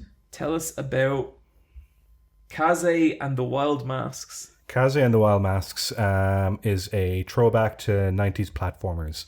I'm playing this on the Switch. You play as a rabbit called Kaze, and the gameplay is very similar to the Donkey Kong Country trilogy. It's side-scrolling platformer. You play as a rabbit. The levels are very, very short, but they have lots of collectibles, and it has the kind of speed of a Donkey Kong game where you gain momentum and you can kind of just go through the levels all in one kind of flow state jump. What does it look like? Here's the thing. It's a pixel platformer, like a pixel style platformer, but the pixels are so detailed that if you play it on a small screen, it looks like vector art. Oh, cool. I'm looking at it. It's a rabbit that looks kind of like Sonic.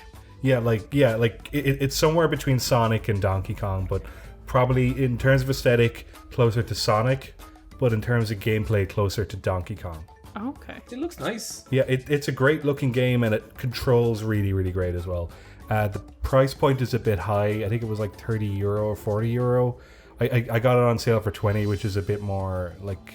Yeah, I don't know that I want to pay 30 or 40 for this. It's not a long game either. It's a fairly short game, and if you want 100% it, like, you'll probably get your money's worth. But it's a small game from what I've played so far. I've only been playing a few hours, and I'm near the end by the looks of it. So say, Bryan, like someone like wouldn't play like a lot of 2D platformers. Why would someone pick this over like kind of everything else that's out there? As a 2D platformer, I think it's very good for level design and obstacle and enemy placement. Yeah. There is consideration in it, which in a lot of these recent platformers that are throwbacks to the 90s, there's no level design.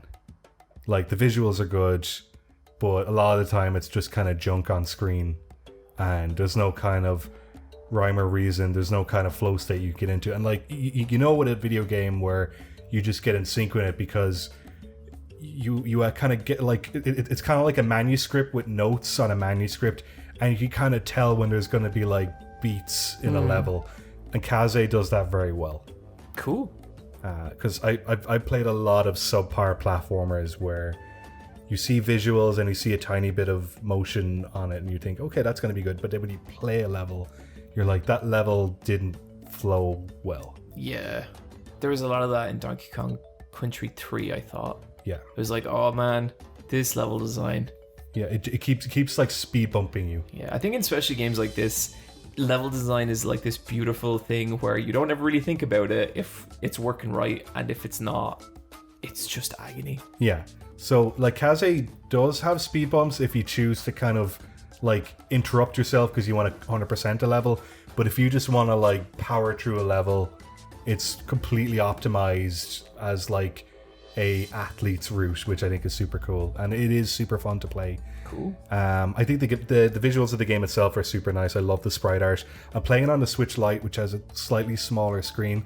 So on the Switch Lite, you can't really see the sprite art, or the sprite art kind of blends together and reads like line art. Oh, weird. I'd say if you played on a bigger screen, because it's kind of like Owlboy that way, but I think Owlboy, the sprite art was like had enough detail that it was very, very detailed, but you could still tell it was sprite art. Whereas with this, you can only tell it's sprite art if you look at it on a big giant screen.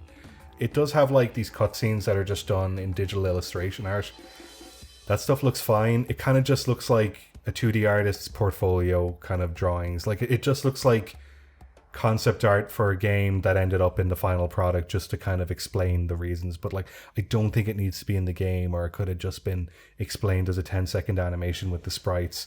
Like it's trying to make a picture book out of something that doesn't need to be there. I get you. And like, less story in this game, the better, to be honest. I don't need to know the lore. I don't need to know the motivations too much. Like, just the game needs to be simpler in the story department. Like, it's already fairly simple, but I just think you should be able to explain it in like 1 or 2 sentences. And with this, it's more like 5 or 6, because it's trying to be a bit of a Sonic the Hedgehog on it. Because the only way Sonic could be a bit overly complicated with its story. Cool. Look, it's a very good game. Kaze and the Wild Masks. Cool. Oh, and it's called the Wild Masks because sometimes she'll wear a different mask and it gives you a power up. So you got the power of flight, and they'll so it's kind of like the animal buddies in Donkey Kong, where you'll control different. Like the power of flight controls exactly like when you have the parrot in Donkey Kong, where you have to constantly flap, and if you're not flapping, you're falling. So it's like you're just trying to catch yourself, and so you have to avoid obstacles. Like, it definitely does feel like a Donkey Kong Country game in that way. Yeah. But yeah, good game. Cool. Niamh. Hello. Talk to us about Sable. So this is another demo. Oh, I'm really, really curious about this game. That is... Sable's coming out this year, but this was another part of the idea at Xbox. So they released a Sable demo. And Sable is this really beautiful game that you've probably maybe seen some pre-release stuff of. It has that really line-worky, colourful, Mobius illustrative style to it. It is very much its own beast.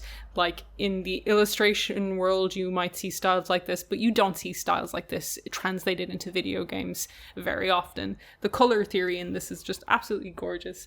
But you start off, and they kind of basically give you the whole prologue as the demo, and it's still available on Steam. You start off and you are in a temple, and you open up into this beautiful, big, bright orange desert and a perfectly teal sky, and you walk towards a camp, and you slowly figure out through dialogue with all these other characters that you are playing as a girl called Sable, and this is a coming of age story where she is going through a ceremony called her gliding, which is where the young people of the village, when they kind of become teenagers, they basically get their own hover bikes and they journey off into the desert to find themselves and decide if they ever want to come back to their clan or just go on their own as nomads. So the starting prologue is kind of you doing a bit of busy work for the people in the NPCs in the area and just kind of getting a sense of their community and their vibe. And I'm not like the best with kind of self-directed play. I like having a goal, you know? I'm not really like, oh, I'm just going to explore this area and see what I find. I kind of like to have a goal in mind, kind of thing. And or like have a waypoint, but then things you can go off the beaten path to do if you want. Exactly. This is really self-directed. There is mission directives, like one of them was find some bugs for this little girl. Pretty basic mission directive. I was so pulled into the world that I wanted to explore every inch of it because it looks so ancient. And you have all these ancient ruins, but then you have these like hollowed out boats, like just ships in the sand. And then you have these really technologically advanced spaceship looking things. And they all make sense visually, all in the same space. And you always find something interesting, like not anything like crazy. And sometimes maybe not at all, like you might get an audio message there. But the way everything's written and the way it's laid out, I was just so enamored with the world that I kind of wanted to just touch it all, you know? I wanted to try and climb to the top of things. And Sable, quite like Breath of the Wild, has a stamina meter, and that's really kind of what dictates how far you can go with things at the start. Because she can't climb for too long, but she can climb enough that if you can figure out some clever ways, you can get the top of a beautiful, beautiful like structure and look around at this gorgeous world. You later on get a hover bike. It's not your perfect one yet, but it's one you're loaned to gather pieces to make your perfect one. And you can move around, and the smoke is in this big illustrative plumes coming out behind it, and it just looks so beautiful and cool. And it's just this world that seems steeped in its own history and mythos, and it expresses that so succinctly and like not in a difficult sense. Like I didn't feel like I was bogged down with reading stuff or listening to audio logs, just in how it's expressed with you being in it, and the soundtrack by Japanese Breakfast. It was just, I felt immersed in it instantly. And as I said, that doesn't really happen with me in those kind of games. Like I get kind of bored with them. Yeah. But I was immersed in this instantly. And just the tone of the dialogue is lovely. And I think everyone has probably like screen capped this specifically, but I'm going to just read you this. Where you are going to go get your bike. And the person who's meant to make you a bike for your gliding has kind of forgotten to make it. So you're kind of going to go do it yourself. And one of the characters says like, you're going to like, I'm going to go make my bike. And they were like, no, you're not going to make your hover bike. You're going to build your own hover bike. Suggests you are creating something, but your bike already exists. They simply haven't taken form yet. And it was just nice to get this little thing that was about the difference between making something and building something. And it was just a little dialogue snippet that kind of said so much about the world and their reverence that they put on the bikes, and just their kind of thought process and kind of... Yeah, that's really sweet. Yeah, just their kind of attachment to the world. And I played the demo. It was about 2 hours long, and I was like, I cannot wait to play this. Like, this is just a special game. And if there was so much to find in a 2-hour prologue, I can't wait to see what's beyond these giant gates, because there is a giant pair of gates. And I'm like, yeah, I'm all in. Sable's gorgeous. This game reminds me of other games, but how is it different to something like Journey and The Pathless? Because it seems like you are just a female shape, but you can go fast. I think it's more grounded in a reality. Like, like Sable has a family. Sable has like people. Like, so you're not just a stranger in a strange land. Yeah, like she has a goal. This is a rite of passage, and there's a bit of a mystery to it, because one of the younger girls there is like, I don't want you to go because the last girl who went, she never came back, kind of thing. And don't you miss her? Aren't you afraid? Kind of thing. So I think there's kind of, it's more grounded in a kind of story, a coming of age story, than it is just kind of like beautiful things happening around you kind of thing. Yeah. And I think that's what I'm getting out of it, and that's what's keeping me grounded in it, is because you're playing as this young girl who's crossing into a different path, and you're exploring with her, rather than just kind of going in and there's like everything's alien, the person's alien. Yeah, because I know The Pathless is cool, but like you don't know the culture of that world. Yeah. There's cool looking shit, but you don't know it. Yeah, whereas in this, it seems like you're a member of this community and you're part of this culture. And maybe they don't know why the spaceships are there and stuff, but they use them. Like, they pull them apart and they make their bikes from it. So they work the kind of mystery of the world into their culture and how they build stuff. Yeah. So yeah, I think it's because it's grounded in a narrative that is there. Yeah, Sable. Cool. Sounds I'm really curious about this game. It looks great. Guys, I played Chicory. This game. Yeah, this is a Bryan game, for sure. I will play this game eventually, but John, how good is it? I'm really enjoying it. It's a really, really charming game. You wake up as this little dog, and the first thing the game does is ask you your favorite food, and I put in pancakes, and so my dog is called Pancakes. Mine is called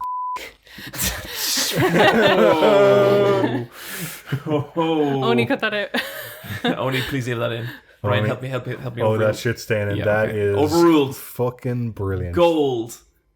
I wonder if you could put that in. You probably can't. I'll try. I'll buy Chicory. It's a pet name. You could probably do dollar signs.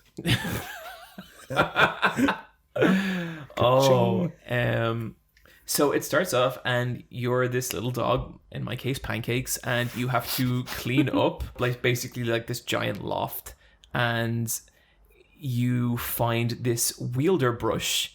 And what the wielder brush is, it's the person who like paints the world. And when you start off, like the backgrounds are done in like this really gorgeous coloring style, where it's really loose and flowy, and it really, it has this real like beautiful painterly look to it, and then all that disappears because something happens, and all the backgrounds are just like white and black line, and that's everyone in the world. It's every building. It's you, you know, and so you get the ability to paint all that.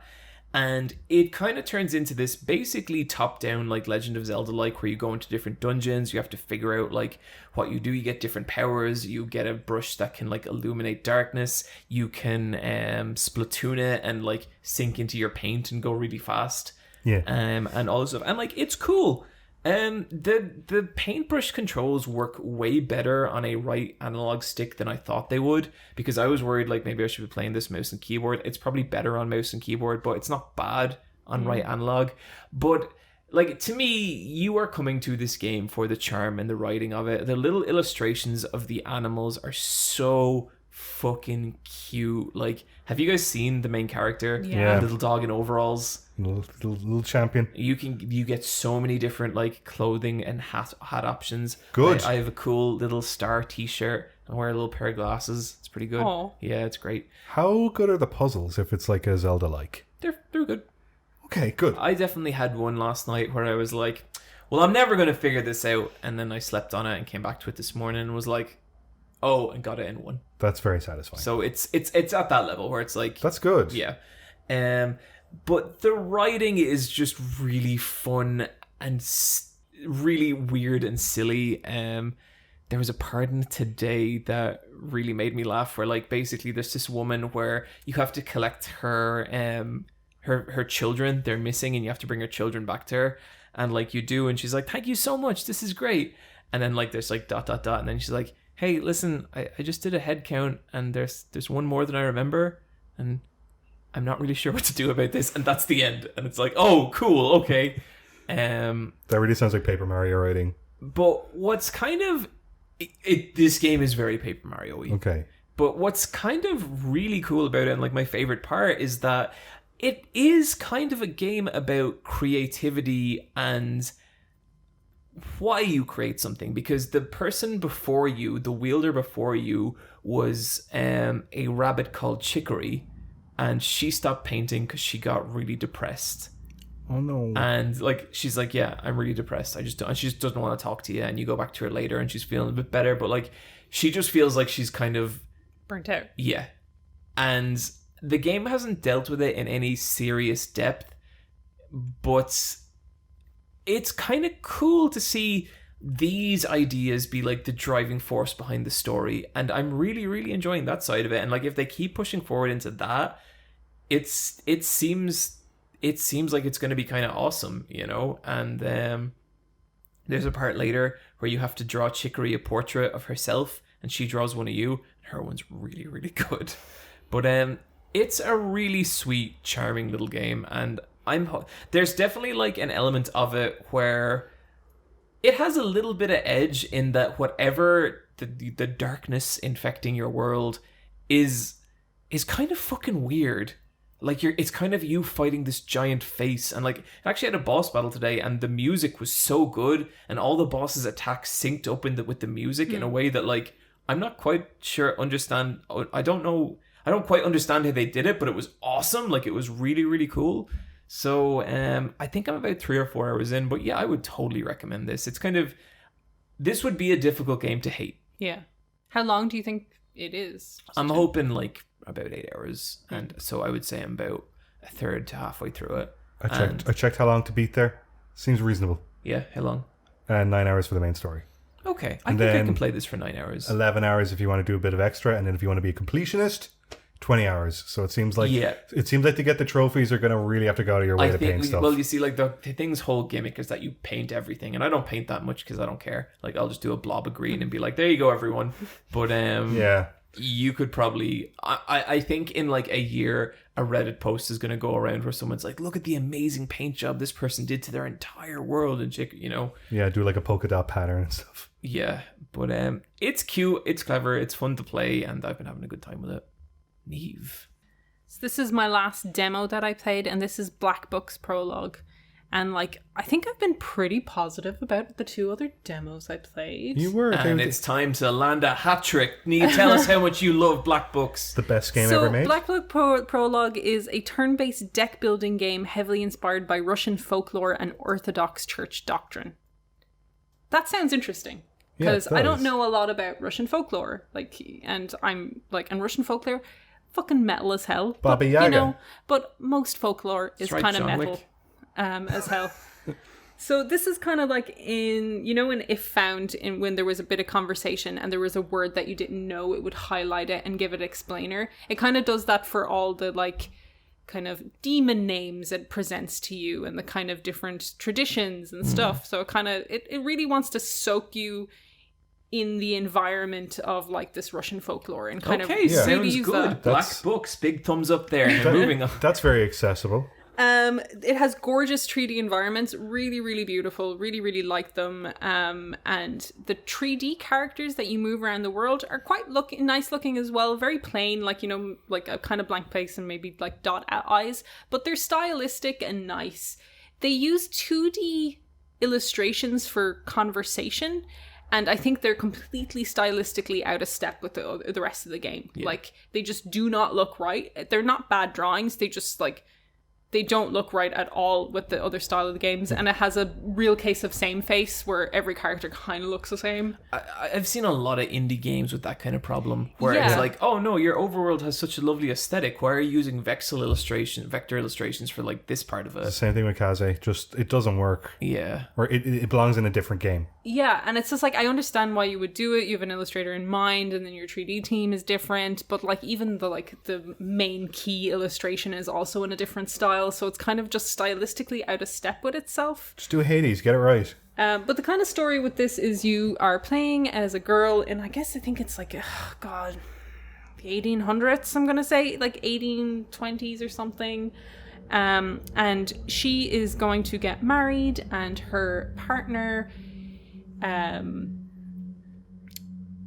commit suicide. And this, they don't say it in all the pre-release stuff, but they only say it's based on folklore, but it's clearly also based on Orthodox Church doctrine, because when you commit suicide, it's considered a mortal sin, so he's not allowed to be buried, like have a religious burial, and he's buried, what they used to do is on a crossroads with a stake in his heart, which is one of the early bases for vampires, because we used to do it in England as well.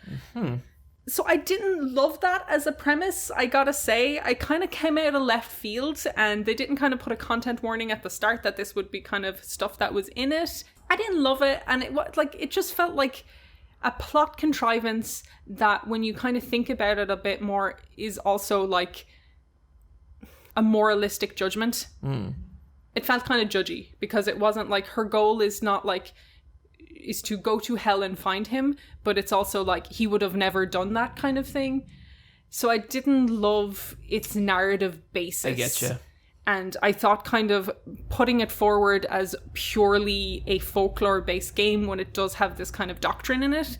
And like, just so you know, I used to hear about this a lot, because like, it was only in the 1980s that Ireland, like the canon law, Catholic canon law, changed the rule about burials for suicide victims.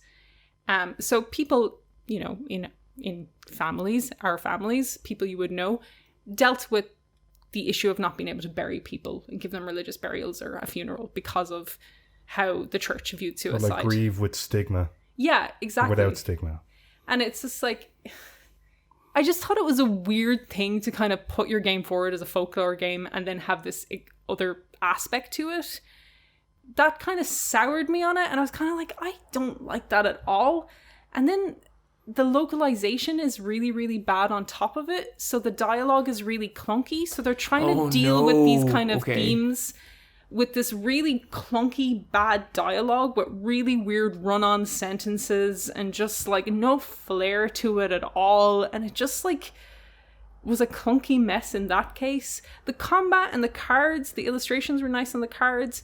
It's only the prologue, so the cards were basic. It was just an attack and defend. So is it kind of turn-based? Or? It's turn-based, yeah. So you're fighting a demon. She goes into hell. She needs to fight demons. kind of thing. She also goes around to people in the town and can do little jobs for them and can kind of make some decisions around the way. So say like an old beggar woman asks you for money, you can say yes or no. Or a guy jovially walks beside you and pretends to push you into the ravine, and you can either give out to him or say no. I just laughed it off, and then he pushed me into the ravine, and that sucked. But I was just like, okay. He got you. He got me. So there's little kind of stuff like that, but the meat of the gameplay is turn-based combat against demons using your deck of cards. And you can kind of like stack things up where it's kind of like, okay, this will be a repeating card, so this will do double damage, kind of blah, blah, blah, blah, blah. The combat was so slow. So painfully slow. Like, It's not fun. Just not, it wasn't even that it wasn't fun. It was just like, if this was like any other game that had a speed up function, I'd put this on 4 times speed or some shit. Like, it was just slow. That's something that's like an instant death knell for games for me now. Like, turn-based combat that just takes like a couple of seconds to like trigger a command. Oh my god. You have to select your cards and put them in the thing, then you have to like... It's like loading screens. Yeah, then you have to like watch it play out, then you have to wait for the monster to attack, then you have to load up another set of cards, and it was just... That sounds very monotonous. Super monotonous, and it just killed any kind of tension there was in any of the battles. So basically I was left leaving Black Book's prologue being like, they have such a good basis, like Russian folklore. They have like a cool style mostly, and they kind of just, I don't know, it just didn't come together. It didn't come together with they're not disclosing the doctrine shit and the gameplay and the localization being kind of bad. Yeah. So yeah, didn't like it. Didn't love it. Fair. So you probably won't play the full game. Well, it's coming to Game Pass. Oh god, Game Pass has just... It really does change that shit though, right? Because of course you're going to give it a shot on Game Pass. It's like, if it comes to Game Pass, I would like to see where that story goes. Like, because it does introduce this kind of like taboo stuff that I thought was done really, really badly and really not sensitively. And I was like, maybe, look, this is the prologue and we get somewhere with this, and they flip it all on its head and it's actually a condemnation of why would the church do this kind of shit. But I don't think so. Okay. 2 out of 3, Niamh. Yeah. 2 out of 3 ain't bad. Not bad. Sometimes games are good. Most of the time, bad game. Bad game. Mm-hmm. Bad game. Bryan, you know when you're talking about how you fall through the world in Ratchet and Clank? Yeah. Bad game. Honestly, I don't know why I platinumed this. Probably has something wrong with me. Disco Elysium's kind of, could be kind of hard to get into. Bad game. Yeah. That's how this works now. You should hit start and it should just be perfect instantly. I want to hit start at a video game and I want to see those credits roll. Have you played Death Stranding? Don't waste my time, okay? So you hit start and it just goes, thank you for playing. Yeah, hit start, 1,000 achievement points, let me get back to my day. I actually wouldn't mind a game. Sorry, go on, John. Quicktime Events.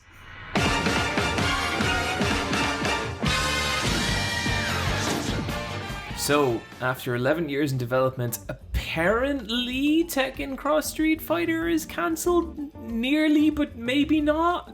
They said it was officially dead, and then they clarified it wasn't the next day, didn't they? Yeah, I don't know. Really? It's I kinda... heard the dead thing. Yeah, no, Harada started doing this really cool YouTube thing that you can't really watch because it's all in Japanese, where he basically like sits at a bar for an hour and just talks. And he did some really cool stuff. He laid down like, he was like, I hope the people who make Virtua Fighter start making Virtua Fighter again, so I have a rival. Like, Harada's he's great. He's very frank. But he kind of alluded to, and I'd love to see like the word for word translation here, but he kind of alluded to basically Tekken X Street Fighter, the long-awaited follow-up to Street Fighter X Tekken, which is an entirely different game, and said that that's kind of done. And that he kind of said that it wasn't being officially worked on anymore. That it got to 30% kind of thing. Something like that, yeah. And then he later clarified and said that it wasn't cancelled, but it's also not being worked on. So to be honest with you, it kind of sounds like it's in the same state it's been in for the last decade, and I would advise no one to hold their breath for this game. Maybe it comes out eventually, but I mean, like, you can play as Akuma in Tekken. I'm sure more Street Fighter characters are going to come to Tekken at some point. Yeah, like, I would like to see what it is, more from like a stylistic standpoint, because like, I don't think Street Fighter Cross Tekken was a very good game at all. It was interesting. You got some really good cutscenes out of that. I think some of the character models are really cool. I liked how those Tekken characters played, but yeah. The gems were shit. Gems were bad on so many different fronts. Wow. But yeah. Bryan, what we got next? We have Control multiplayer spin-off and also a bigger budget follow-up. That's pretty much it. I don't know what this is from. I heard one of them is a PvE. Yeah, the multiplayer is player versus everything, like a four-person player versus everything, and it's basically 505 are funding the Remedy to make these, is my understanding, where they so it's going to be a bigger budget Control project. They didn't say sequel, but they said Control project, so I don't know if that means Jesse's in it or not. I guess Control is so abstract, and the main story of that original game focuses on one thing, that it's very easy to do shared universe. It's very easy to do a shared universe, but also by the end of that game, it's very like, and now Jessie goes on to finish what she started, you know, kind of thing. So it has a setup for a second game, but I don't know if this is where that would go, but it should be. And the multiplayer game, they also are seemingly working on a different multiplayer game that they'd kind of announced before, but this is separate from that. So it seems like the Remedy team are quite busy, and the Control universe did well enough that stuff is happening. Good for them. I would like to see what a PvE Control game is like. It sounds like we'll have no shortage of PvEs in the upcoming. Don't know if that's a good or a bad thing. Well, there's going to be good ones. There's going to be bad ones. I think for like players, it'll be good, because if you like this kind of game, there's going to be a lot of them. I think for certain studios' games are going to crash and burn. And I don't take any enjoyment out of that. I think it's just the reality of, you know, you're getting that. Some are going to make it to the top and others won't. Yeah, you're getting that like Overwatch follow-up period where everyone's trying to make Overwatch. I'm not sure what quite triggered this. Dead by Daylight? But that isn't even PvE. That's... Yeah, that's like... Because like the original Left 4 Dead was years ago. And the follow-up is... I don't know. The only other game I could think of that they kind of did that was sort of arcadey is the Alan Wake spin-off. But did that even have an online multiplayer? No, that wasn't a multiplayer. It had leaderboards. It had leaderboards, but that was about it, yeah. Because that's what that kind of reminded me of, where it's probably going to be a bit silly. Yeah. Oh, I hope it is. I hope they maintain the Control style and the Remedy style in whatever multiplayer they try and do. Konami and Bloober Team working on a new and existing IP. They later clarified that it is indeed a Silent Hill. So Silent Hill is officially back in non-pachinko form. My hope is that they retain the spirit of the pachinko games. I think they might. Yeah. I hope thematically it's not shit. I think it will be. I don't think... I like that Bloober Team clearly likes to make horror. Have they made a good one? I tried to play the Blair Witch game and I did not like it at all. I thought it was very bad, and I thought the plot was a very confusing person to try and redeem. Oh, yeah? Yeah. Imagine a soldier who just murders a whole pile of people. He's your hero. He's your protagonist. He's who you have to push through forward. And also this kind of underlying message of kind of like, well, mentally ill people will eventually snap and kill everyone. I think horror really at this point needs to move past the, but maybe your protagonist did something awful. Like, you know, one of my favorite games of all time, Silent Hill 2, that was that. Mm-hmm. That was 20 years ago. Fucking hell. That was 2 decades ago. We're good now. We can do other shit, you know? How about playing he's just called Nice Guy and he's like the nicest guy. And like the whole time you're like, I bet he isn't. Twist is he was Nice Guy all along. Okay, what about you're this gruff father figure? Like a fucked up, dirty old beard man that needs redemption. Yeah. Okay. Yeah. But like you have a flannel shirt. It's pretty good. I don't know why people are so hung up on a new Silent Hill. People love a franchise. Putting a name on something won't make it good. It won't bring back the experiences. But I want to see Pyramid Head. Niamh, the last 4 Silent Hills have all been terrible. Like the 5th one couldn't be. Niamh, come on, have some hope. It's just like people are so desperate to see things they recognize come back, and this is why we don't get new shit anymore. And it's why I don't know. Like, why do you want a Kojima Silent Hill? It's basically he's afraid of women, and that'll be just more of that. It's just like, a big giant vagina. Kojima's Silent Hill is Death Stranding. Okay, let me put it to you. If those latest Tomb Raider games had never come out, would you not be happy to see Lara Croft come back?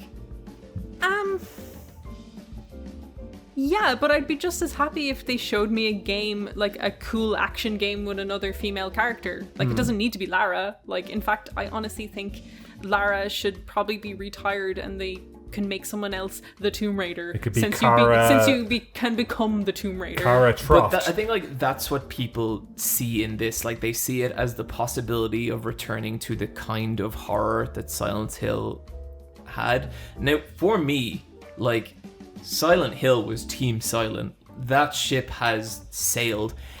I'd be like, if they announce a new Silent, like I'm not clamoring for a new Silent Hill. I'm curious, like if what they're doing, because I think Silent Hill has so much attached to it.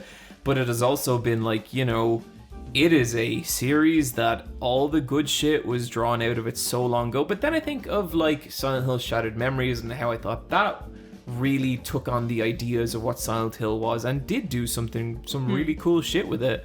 And so for me, it's like there's the potential for something cool to happen here. I think there's always the potential, but I think it's just like the kind of gamer obsession. Like, I don't know if you've been following the whole Kojima abandoned ARG. We'll get to that. That thing.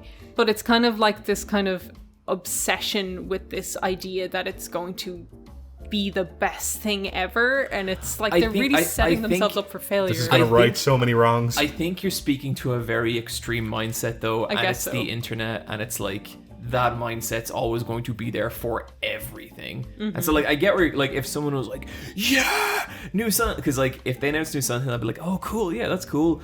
And then my first thing would be like, here we go, you know. But like, you know, if a trailer came out and it looked fucking incredible and it was like, wow, these people really understand Silent Hill, that'd be amazing. Personally, I don't think Bloober Team are those people. Like I don't see that being I don't see that. And like I think there's I think basically AAA games ruined horror games. I mean, like what good AAA horror shit has there been out in the last Resident Evil 8?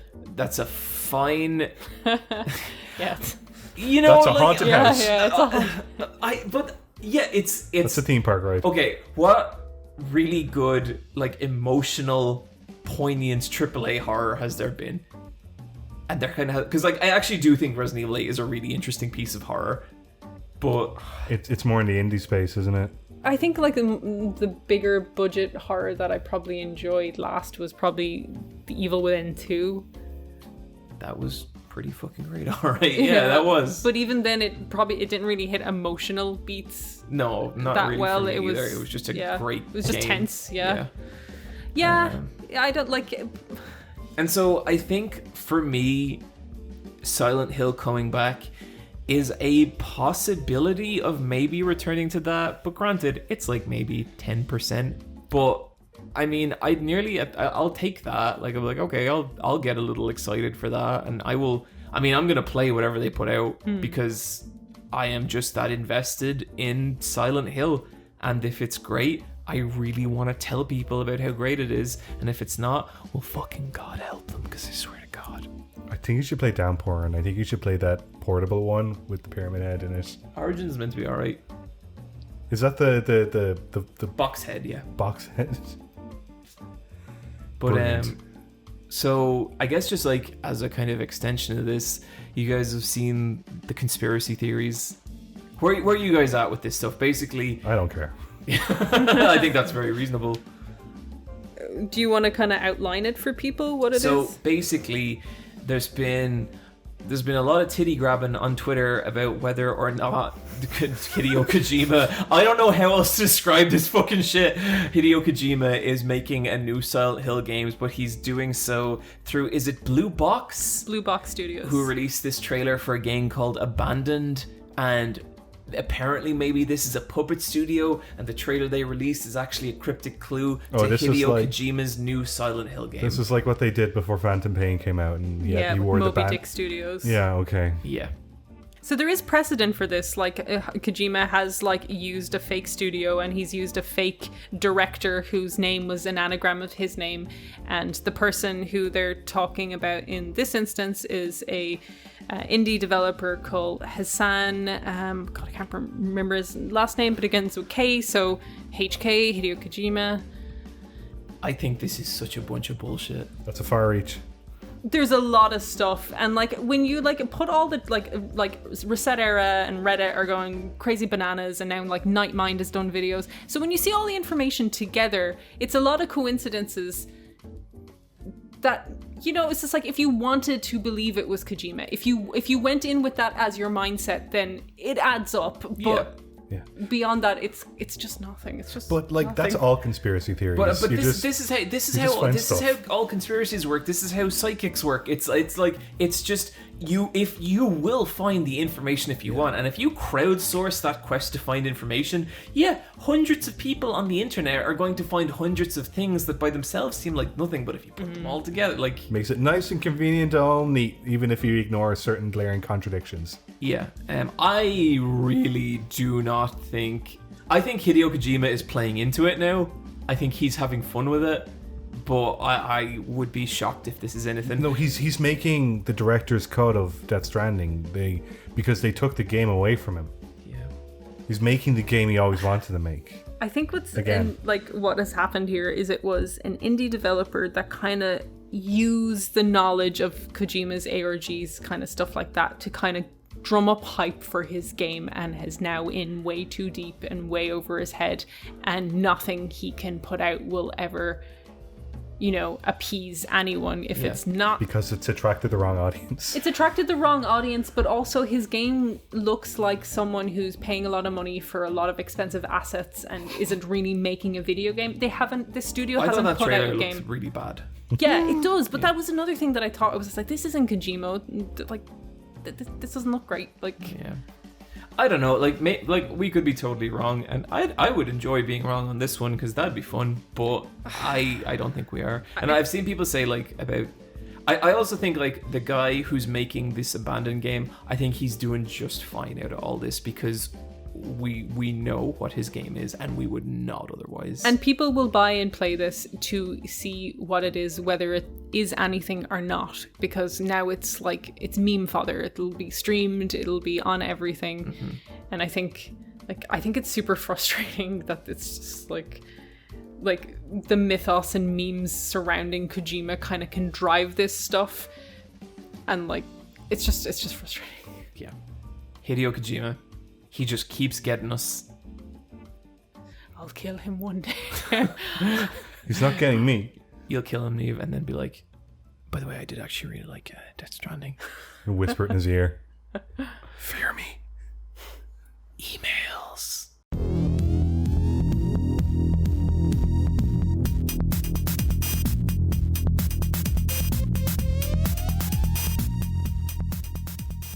We're gonna take one email.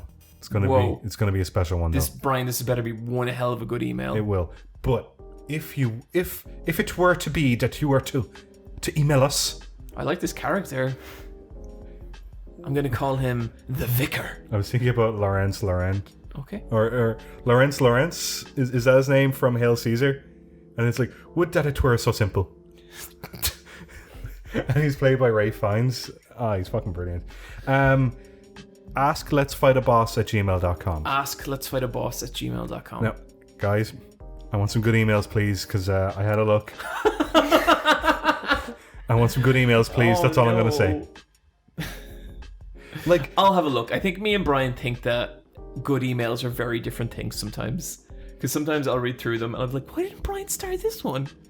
This one's about feelings. There was one, and it was a good question, but like it was the kind of thing where it's like, we all know the answer to this question, and it's just one of those things where we would answer it, we would go through the motions, but nobody would like discover anything new about themselves, neither us nor the audience. It was that kind of a question. Okay, I feel like you're really setting up this next email now, because I want to learn something new about myself by the end of this.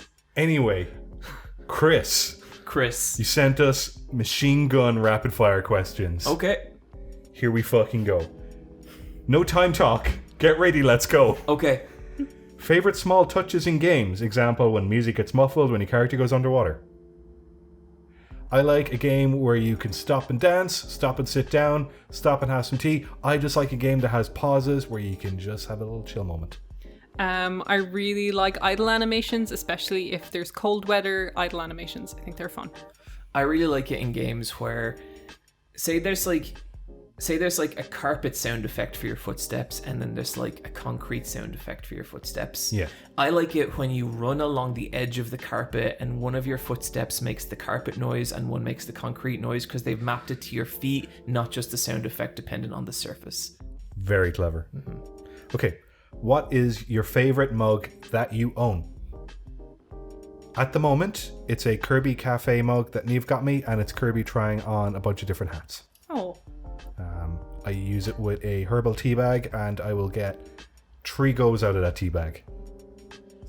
Mine is a heat-changing mug I got in the HBO store, and it is a True Detective one, and it is pure black until you put water in it, and it turns white, and it reveals touch darkness, and darkness touches you back.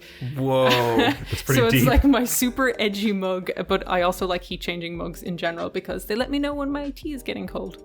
Yeah. Yeah. John. I'm going to be controversial here. I'm over the age of 22, so I don't have novelty mugs. I just have a very good set of mugs. Do you know what? I actually looked at a mug for your birthday this year, and now I'm going to buy it and just Throw it. that shit in the garbage. No, I'm going to Don't buy it, bring break it, and fucking just give near it to me. you. Here you go, John. I already broke it for you in No, advance. I'll be like, oh, thanks, Bryan, and then you'll go down to the bins in our apartment complex, and you'll see your mug in the bin. Yep. There was one point in my life where I got too many novelty mugs, and I had to give some away. Yeah, no, that happened to us, and I was like, this sucks. And then we found a really, really nice. I have these golden mugs, and they're so heavy. They're so fucking heavy. Like, you have to really work if you want that coffee. And every morning, I know I get to hang out with one of those beautiful mugs because I have no other shit mugs gumming up the works. So to answer your question, my Nerve mug is very good. Yeah. Okay. That's the one I kept. It's an important one. What are visuals that take you out of a gaming experience or world other than glitches? Example, damage numbers in games that are in turn-based RPGs. Definitely that. It's a real sore point for me when new equipment doesn't fit your character. Like, it just, if it's a 3D game and you equip new equipment and your character looks exactly the same, Yeah. that bothers me. That really bothers me. What bothers me is when you talk to an NPC and they stand up and talk to you, but if you go like to the left or right of them, they're still talking to where you were because they're not programmed to like follow you and talk to you. Yeah. They're just sort of like an animatronic. I know it always takes me out. Comic book filter effects. Fucking don't like those things. Yeah. Or just like kind of like, I'll say it again. The narrators, don't like them. Any narrator. I think you should play Biomutant. The narrator, that's the worst. Oh my god. Okay, at what age did you settle on the look that felt was really you? Oh, never. I think I'm always like, I think I need to change things up a bit. And then I never do. Yeah, I was gonna be like, you've looked the same since I've known you. That's not true, Niamh. That's a mean thing to say. He used to wear shirts, now he wears t-shirts, and he wears t-shirts that are a tiny bit too small so you get to see something you shouldn't. Fuck you, Bryan. Shut up. I love it. You guys are mean. I bought you t-shirts and I've gone, Michelle, is this John's size? And she goes, smaller. Well, that's Michelle talking, not me. Yeah, but you know. Smaller. I used to have really, really long curtain Avril Lavigne hair when I was younger, and when I came out, I cut my hair short, and I never really had long hair again. I let it go to like under my chin kind of thing, but like that was the point where I was just like, I guess I'll have short hair forever. But yeah, probably around 14. But also just always alternative. I always wanted to get tattoos, and every new metal band I liked their tattoos. Like I really loved Chester Bennington's like flames up his wrists. They were So I knew I always wanted tattoos, and then when I was 16 I got my first one, and then I kind of gradually kept going. Yeah. I've more or less dressed the same. I just started wearing baseball caps at 22. Oh, I don't agree with that at all, Brian. You dressed totally different when we were in college. You think so? You never wore like colors or anything, and then I feel like I always wear colors. you didn't used to. You used to wear like a lot of beige and brown and stuff like that, and then for the entirety of your 20s, you wore more and more color as it went on, and now you have your own delightful style. No, I have just too much color. I think you develop more style when you have like, well, first of all, in Ireland we were very, well, at least I was, I don't know if you guys were, but like limited in what you could get in shop wise. We didn't have a lot of access to clothes. I just had one shop. Especially outside of Dublin, you would have the one men's shop that had 3 brands of streetwear among the like fucking college graduation suits and stuff. All we had was like O'Neill's sportswear, and then like alpha male, alpha female. So it was just like really cheap, shitty, like Full on Fiend, full on Bjorn. So I had to go to Dublin to like Asha, which was the alternative shop, or go to a music shop to buy an oversized t-shirt that was too big for me of just any band, because it didn't matter at that stage. I just needed to wear something more alternative. So then when I went up to Dublin and the city, I got way sluttier, and now I don't ever remember your slutty phase. You did not know me during my slutty phase. Oh dear. Well, like slutty for a lesbian, like Shane Elbert. I think slutty. I took that like as a given. Yeah. Yeah. And then I like did not think you were going around in like cocktail skirts. Niamh. No, you weren't dressed like in LA who's it's. Yeah, and then like I don't know. Now I'm trying to incorporate more color into my wardrobe in general. Same. I think it's a difficult thing to do when you're used to black, because black just goes with everything. But that gets so boring as well. Like that's something I'm really trying to work backwards against now. I thought we all looked great in our photo the other day. Yeah, Yeah, goddamn right we did. Everyone was very nice about our photo. Thank you guys. We wore clothes and it appealed to them. Okay, tea or coffee, and how do you take them? Both, multiple times throughout the day. Tea, just milk and tea, and coffee, strong with 1 sugar. Only tea. I don't drink coffee. I'm too young for coffee. Only coffee, either just black or just cappuccino, no sugar. Those are both very good. Okay, mini games you played as much or as more as the main game, such as Blitzball from Final Fantasy. Blitzball from Final Fantasy, and every card game. The card game in Final Fantasy 9 and the card game especially in Final Fantasy 8. Oh, so good. So good. That would be my like number 1 pick. The score attack game on Resident Evil 4, especially the Wii. Oh, so yeah. good. Especially the Wii version. I remember there was a point where like I spent like 2 whole days just like perfecting that. The Resident Evil 5 Mercenaries mode was way better than Resident Evil 5. It's so good. The Yakuza 0 bar running game. Yes, that's a great game. Spent so much time The in Host that. Club. Tekken 3 bowling. Oh yeah. Oh, and just Tekken Force. Like Tekken Tag Bowling. Tekken 3 was the Tekken 3 was Tekken Force, and it was also the volleyball game. Oh yeah, I didn't love volleyball. The bowling from Tekken Tag and Tekken Force in Tekken 3 was really good. I loved the whole like chicken sound effect. There was such like personality and attitude in the way they did that stuff.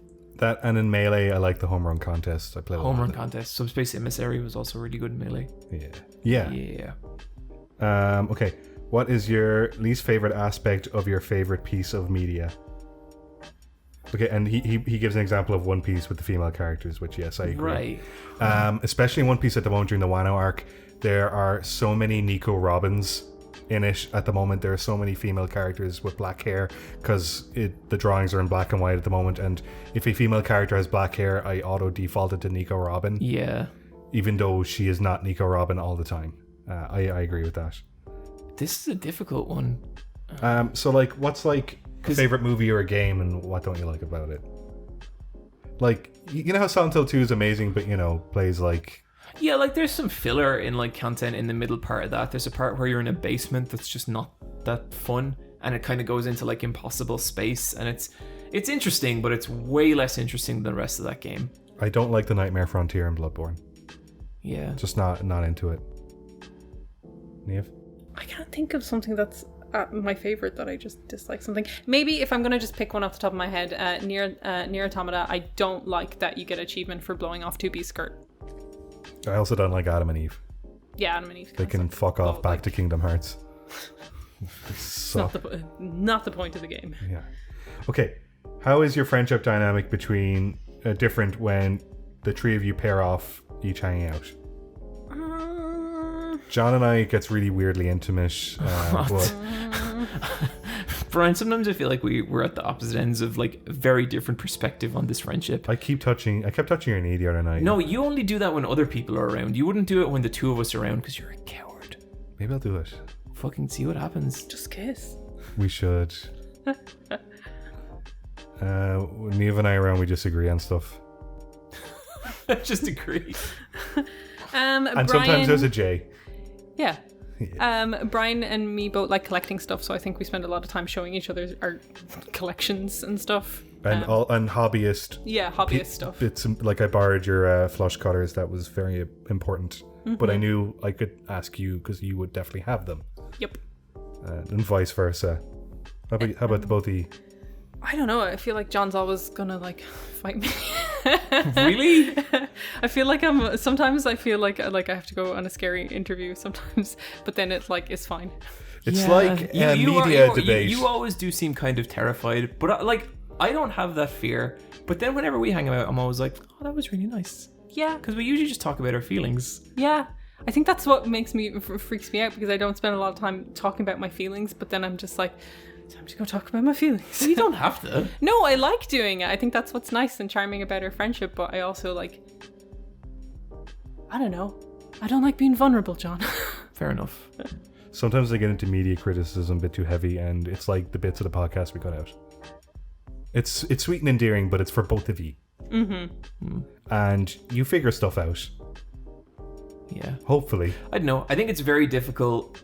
It is very difficult to describe your relationships with someone when they are sitting right there.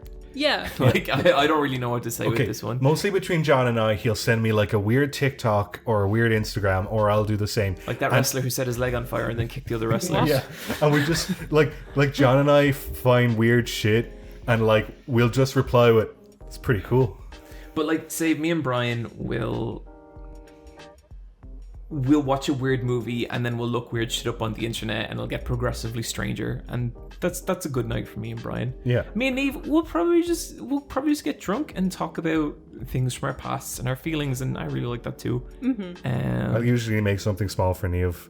Like I made that emoji with the bite or the lesbian flag gun. Sorry. Yeah. Yeah, lesbian flag gun, and I also made the Butch Barbie font thing. Mm-hmm. Bryan makes me memes. Gotta make a meme. John makes me cocktails. It's true. John gives me fodder for memes, and I cannot wait for your birthday this year. John, you gave me those green screen photos on purpose. I just knew they would make. They were for you, Bryan, because I knew they would make you happy. Oh, yeah. And you needed some cheering up. Yeah, and I also took a photo of John with that small bicycle, so that's where that comes from, because he was standing beside it, and I was like, "Oh my fucking god, John, get down and crouch beside the bike," and you were like, "Fine," and then I showed your phone, and you were like, "I love it." And now you're fucking delayed with yourself, aren't you? Yeah, no, Bryan does make me do a lot of things I don't want to do initially, and then I'm like, I'm glad I did that. Yeah. It always makes a good photo. It always makes a funny story. Okay, favorite season of nature and why? For me, it's autumn. It's not called fall, it's called autumn. Love the colors. I like autumn as well. Autumn's really nice, but I think I like spring because like winter sucks so hard, and then you start to see the buds on the trees, and you start the daffodils. To see everything come up, and it's just like you're like, oh, life is coming back, and that makes me really happy. I like winter. Winter is my favorite. Birthday, Christmas, Magfest, amazing. Oh, it's just too cold.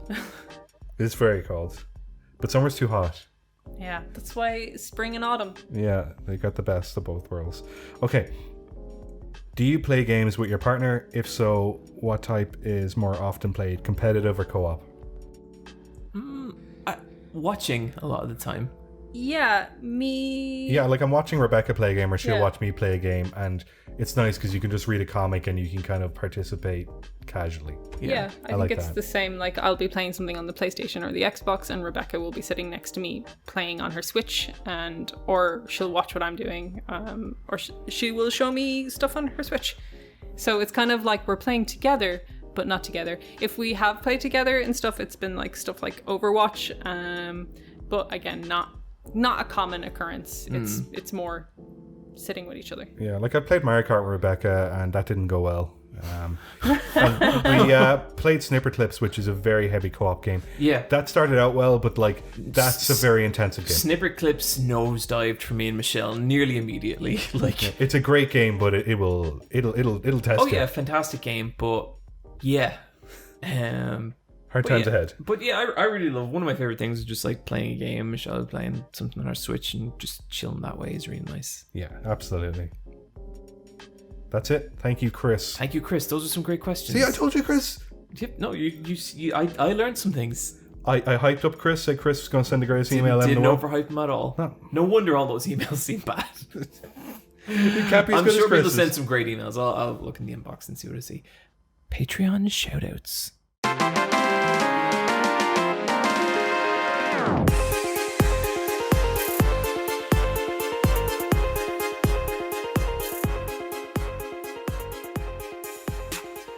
Bryan, Yes. I'm in a bit of trouble. Mm-hmm. I got some money, and I don't want to get into it, but it's a little hot. I came into some money in some questionable ways, and I gotta dump it. I gotta get rid of it, and it's about $3 a month. Okay, do you need to launder $3 a month of your money every month? Yeah, but it doesn't matter if it ever comes back. Why not give it to Let's Fight a Boss? But how would I do that even? Go to this website, right? Right? Called patreon.com. Okay, that's patreon.com. Patreon. Sorry, let me cross that out. Patreon.com / /LFAB. LFAB. So not Let's Fight a Boss, just LFAB. LFAB. That's so simple. I could never forget that unless I was some kind of idiot. Because sometimes it's really hard to type in Let's Fight a Boss. So if you type in LFAB, which is the acronym for Let's Fight a Boss, I don't know if you guys knew that, but just letting you... Let's fight a... He's right! Just like dropping a little knowledge bomb for you guys out there who know... I love dropping knowledge bombs. Yeah. Did you know that if you eat food, you're not hungry? Just let you know. And when it's bright outside, you can see stuff. Because that's how our eyes work. Patreon.com / LFAB. It says $3 or whatever your local currency may be, please. You can do euro. You can do sterling. I wouldn't... You can do sterling.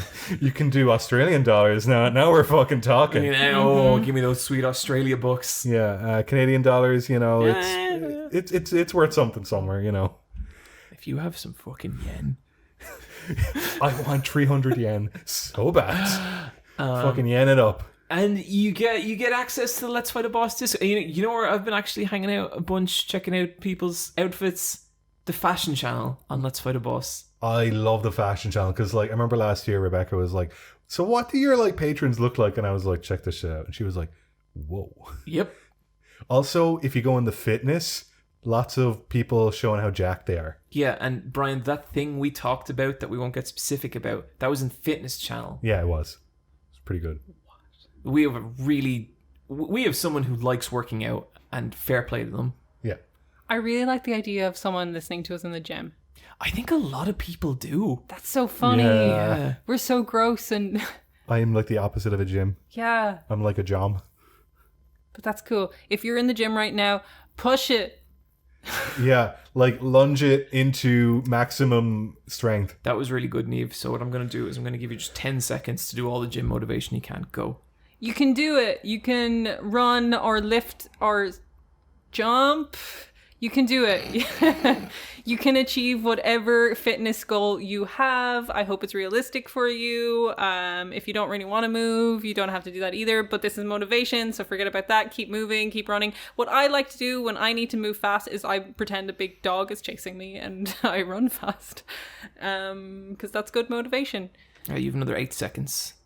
Oh. Positive progress. Come on. Your sweat is looking really shiny. I think that looks cool on you. And 6 seconds, Niamh. Come on. Your muscles are popping. Can you remind them to wipe down the equipment? Or Wipe down your so equipment important. after. Jesus It's Christ. super important, especially during COVID times. So like keep clean. And weights, make sure to lift them down sweaty. gently. You know, Yeah, you don't want, throw shit down and go. Like, It doesn't make just the don't weights do it. any heavier. Don't do it. And people are like, fuck that weirdo. Yep. Like Respect every the time. equipment. 100% respect your of the body. time. Mm-hmm. Okay, Niamh, time very good. Okay. Yep. I want to give a shout out to the retro gaming channel. I had a guy called the Big Walled. Nice. From Australia, and it was way past his bedtime, but he talked me through modding my Game Boy Pocket to add in an IPS backlit screen. Oh. And that was very interesting. That was a very weird Saturday in which a bunch of people from all over the world watched a round Irish boy figure himself out with a Game Boy Pocket. And that was a lot of fun, and I appreciated everybody's patience and guidance, especially the Big Walled. Lovely people on that Discord, great community, nothing but positive feedback from them. Just fantastic. Okay, this first one's from Seth.Zine. Want to hear John and Niamh do their best Hank Hill. Whoa. Whoa. Wait, no, that's a vampire. It could have been both. It's more like it's more like he's walked in on Bobby doing something. Brr. Whoa. Yeah. Oh. Buh. Okay, this is from wait, no, John, this is one that okay, FIFA 09 wants you to read this out, John. John, I don't need to be queen because the real queens are the friends we made along the way. Yeah, that is something that fucking weak little baby 2019 John would say. Not big, strong king of the podcast 2021 John. King of the nameless, the ruler, the operator of the Niamh, you wanna greatest take this heist last of one? all time. Yeah. John, please. This is from Ibritril. Ibrithil? Strong goils are the best goils. That is all. Thank you for your time. You know what? It's fair enough.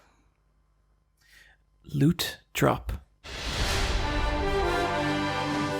It's the end of the show.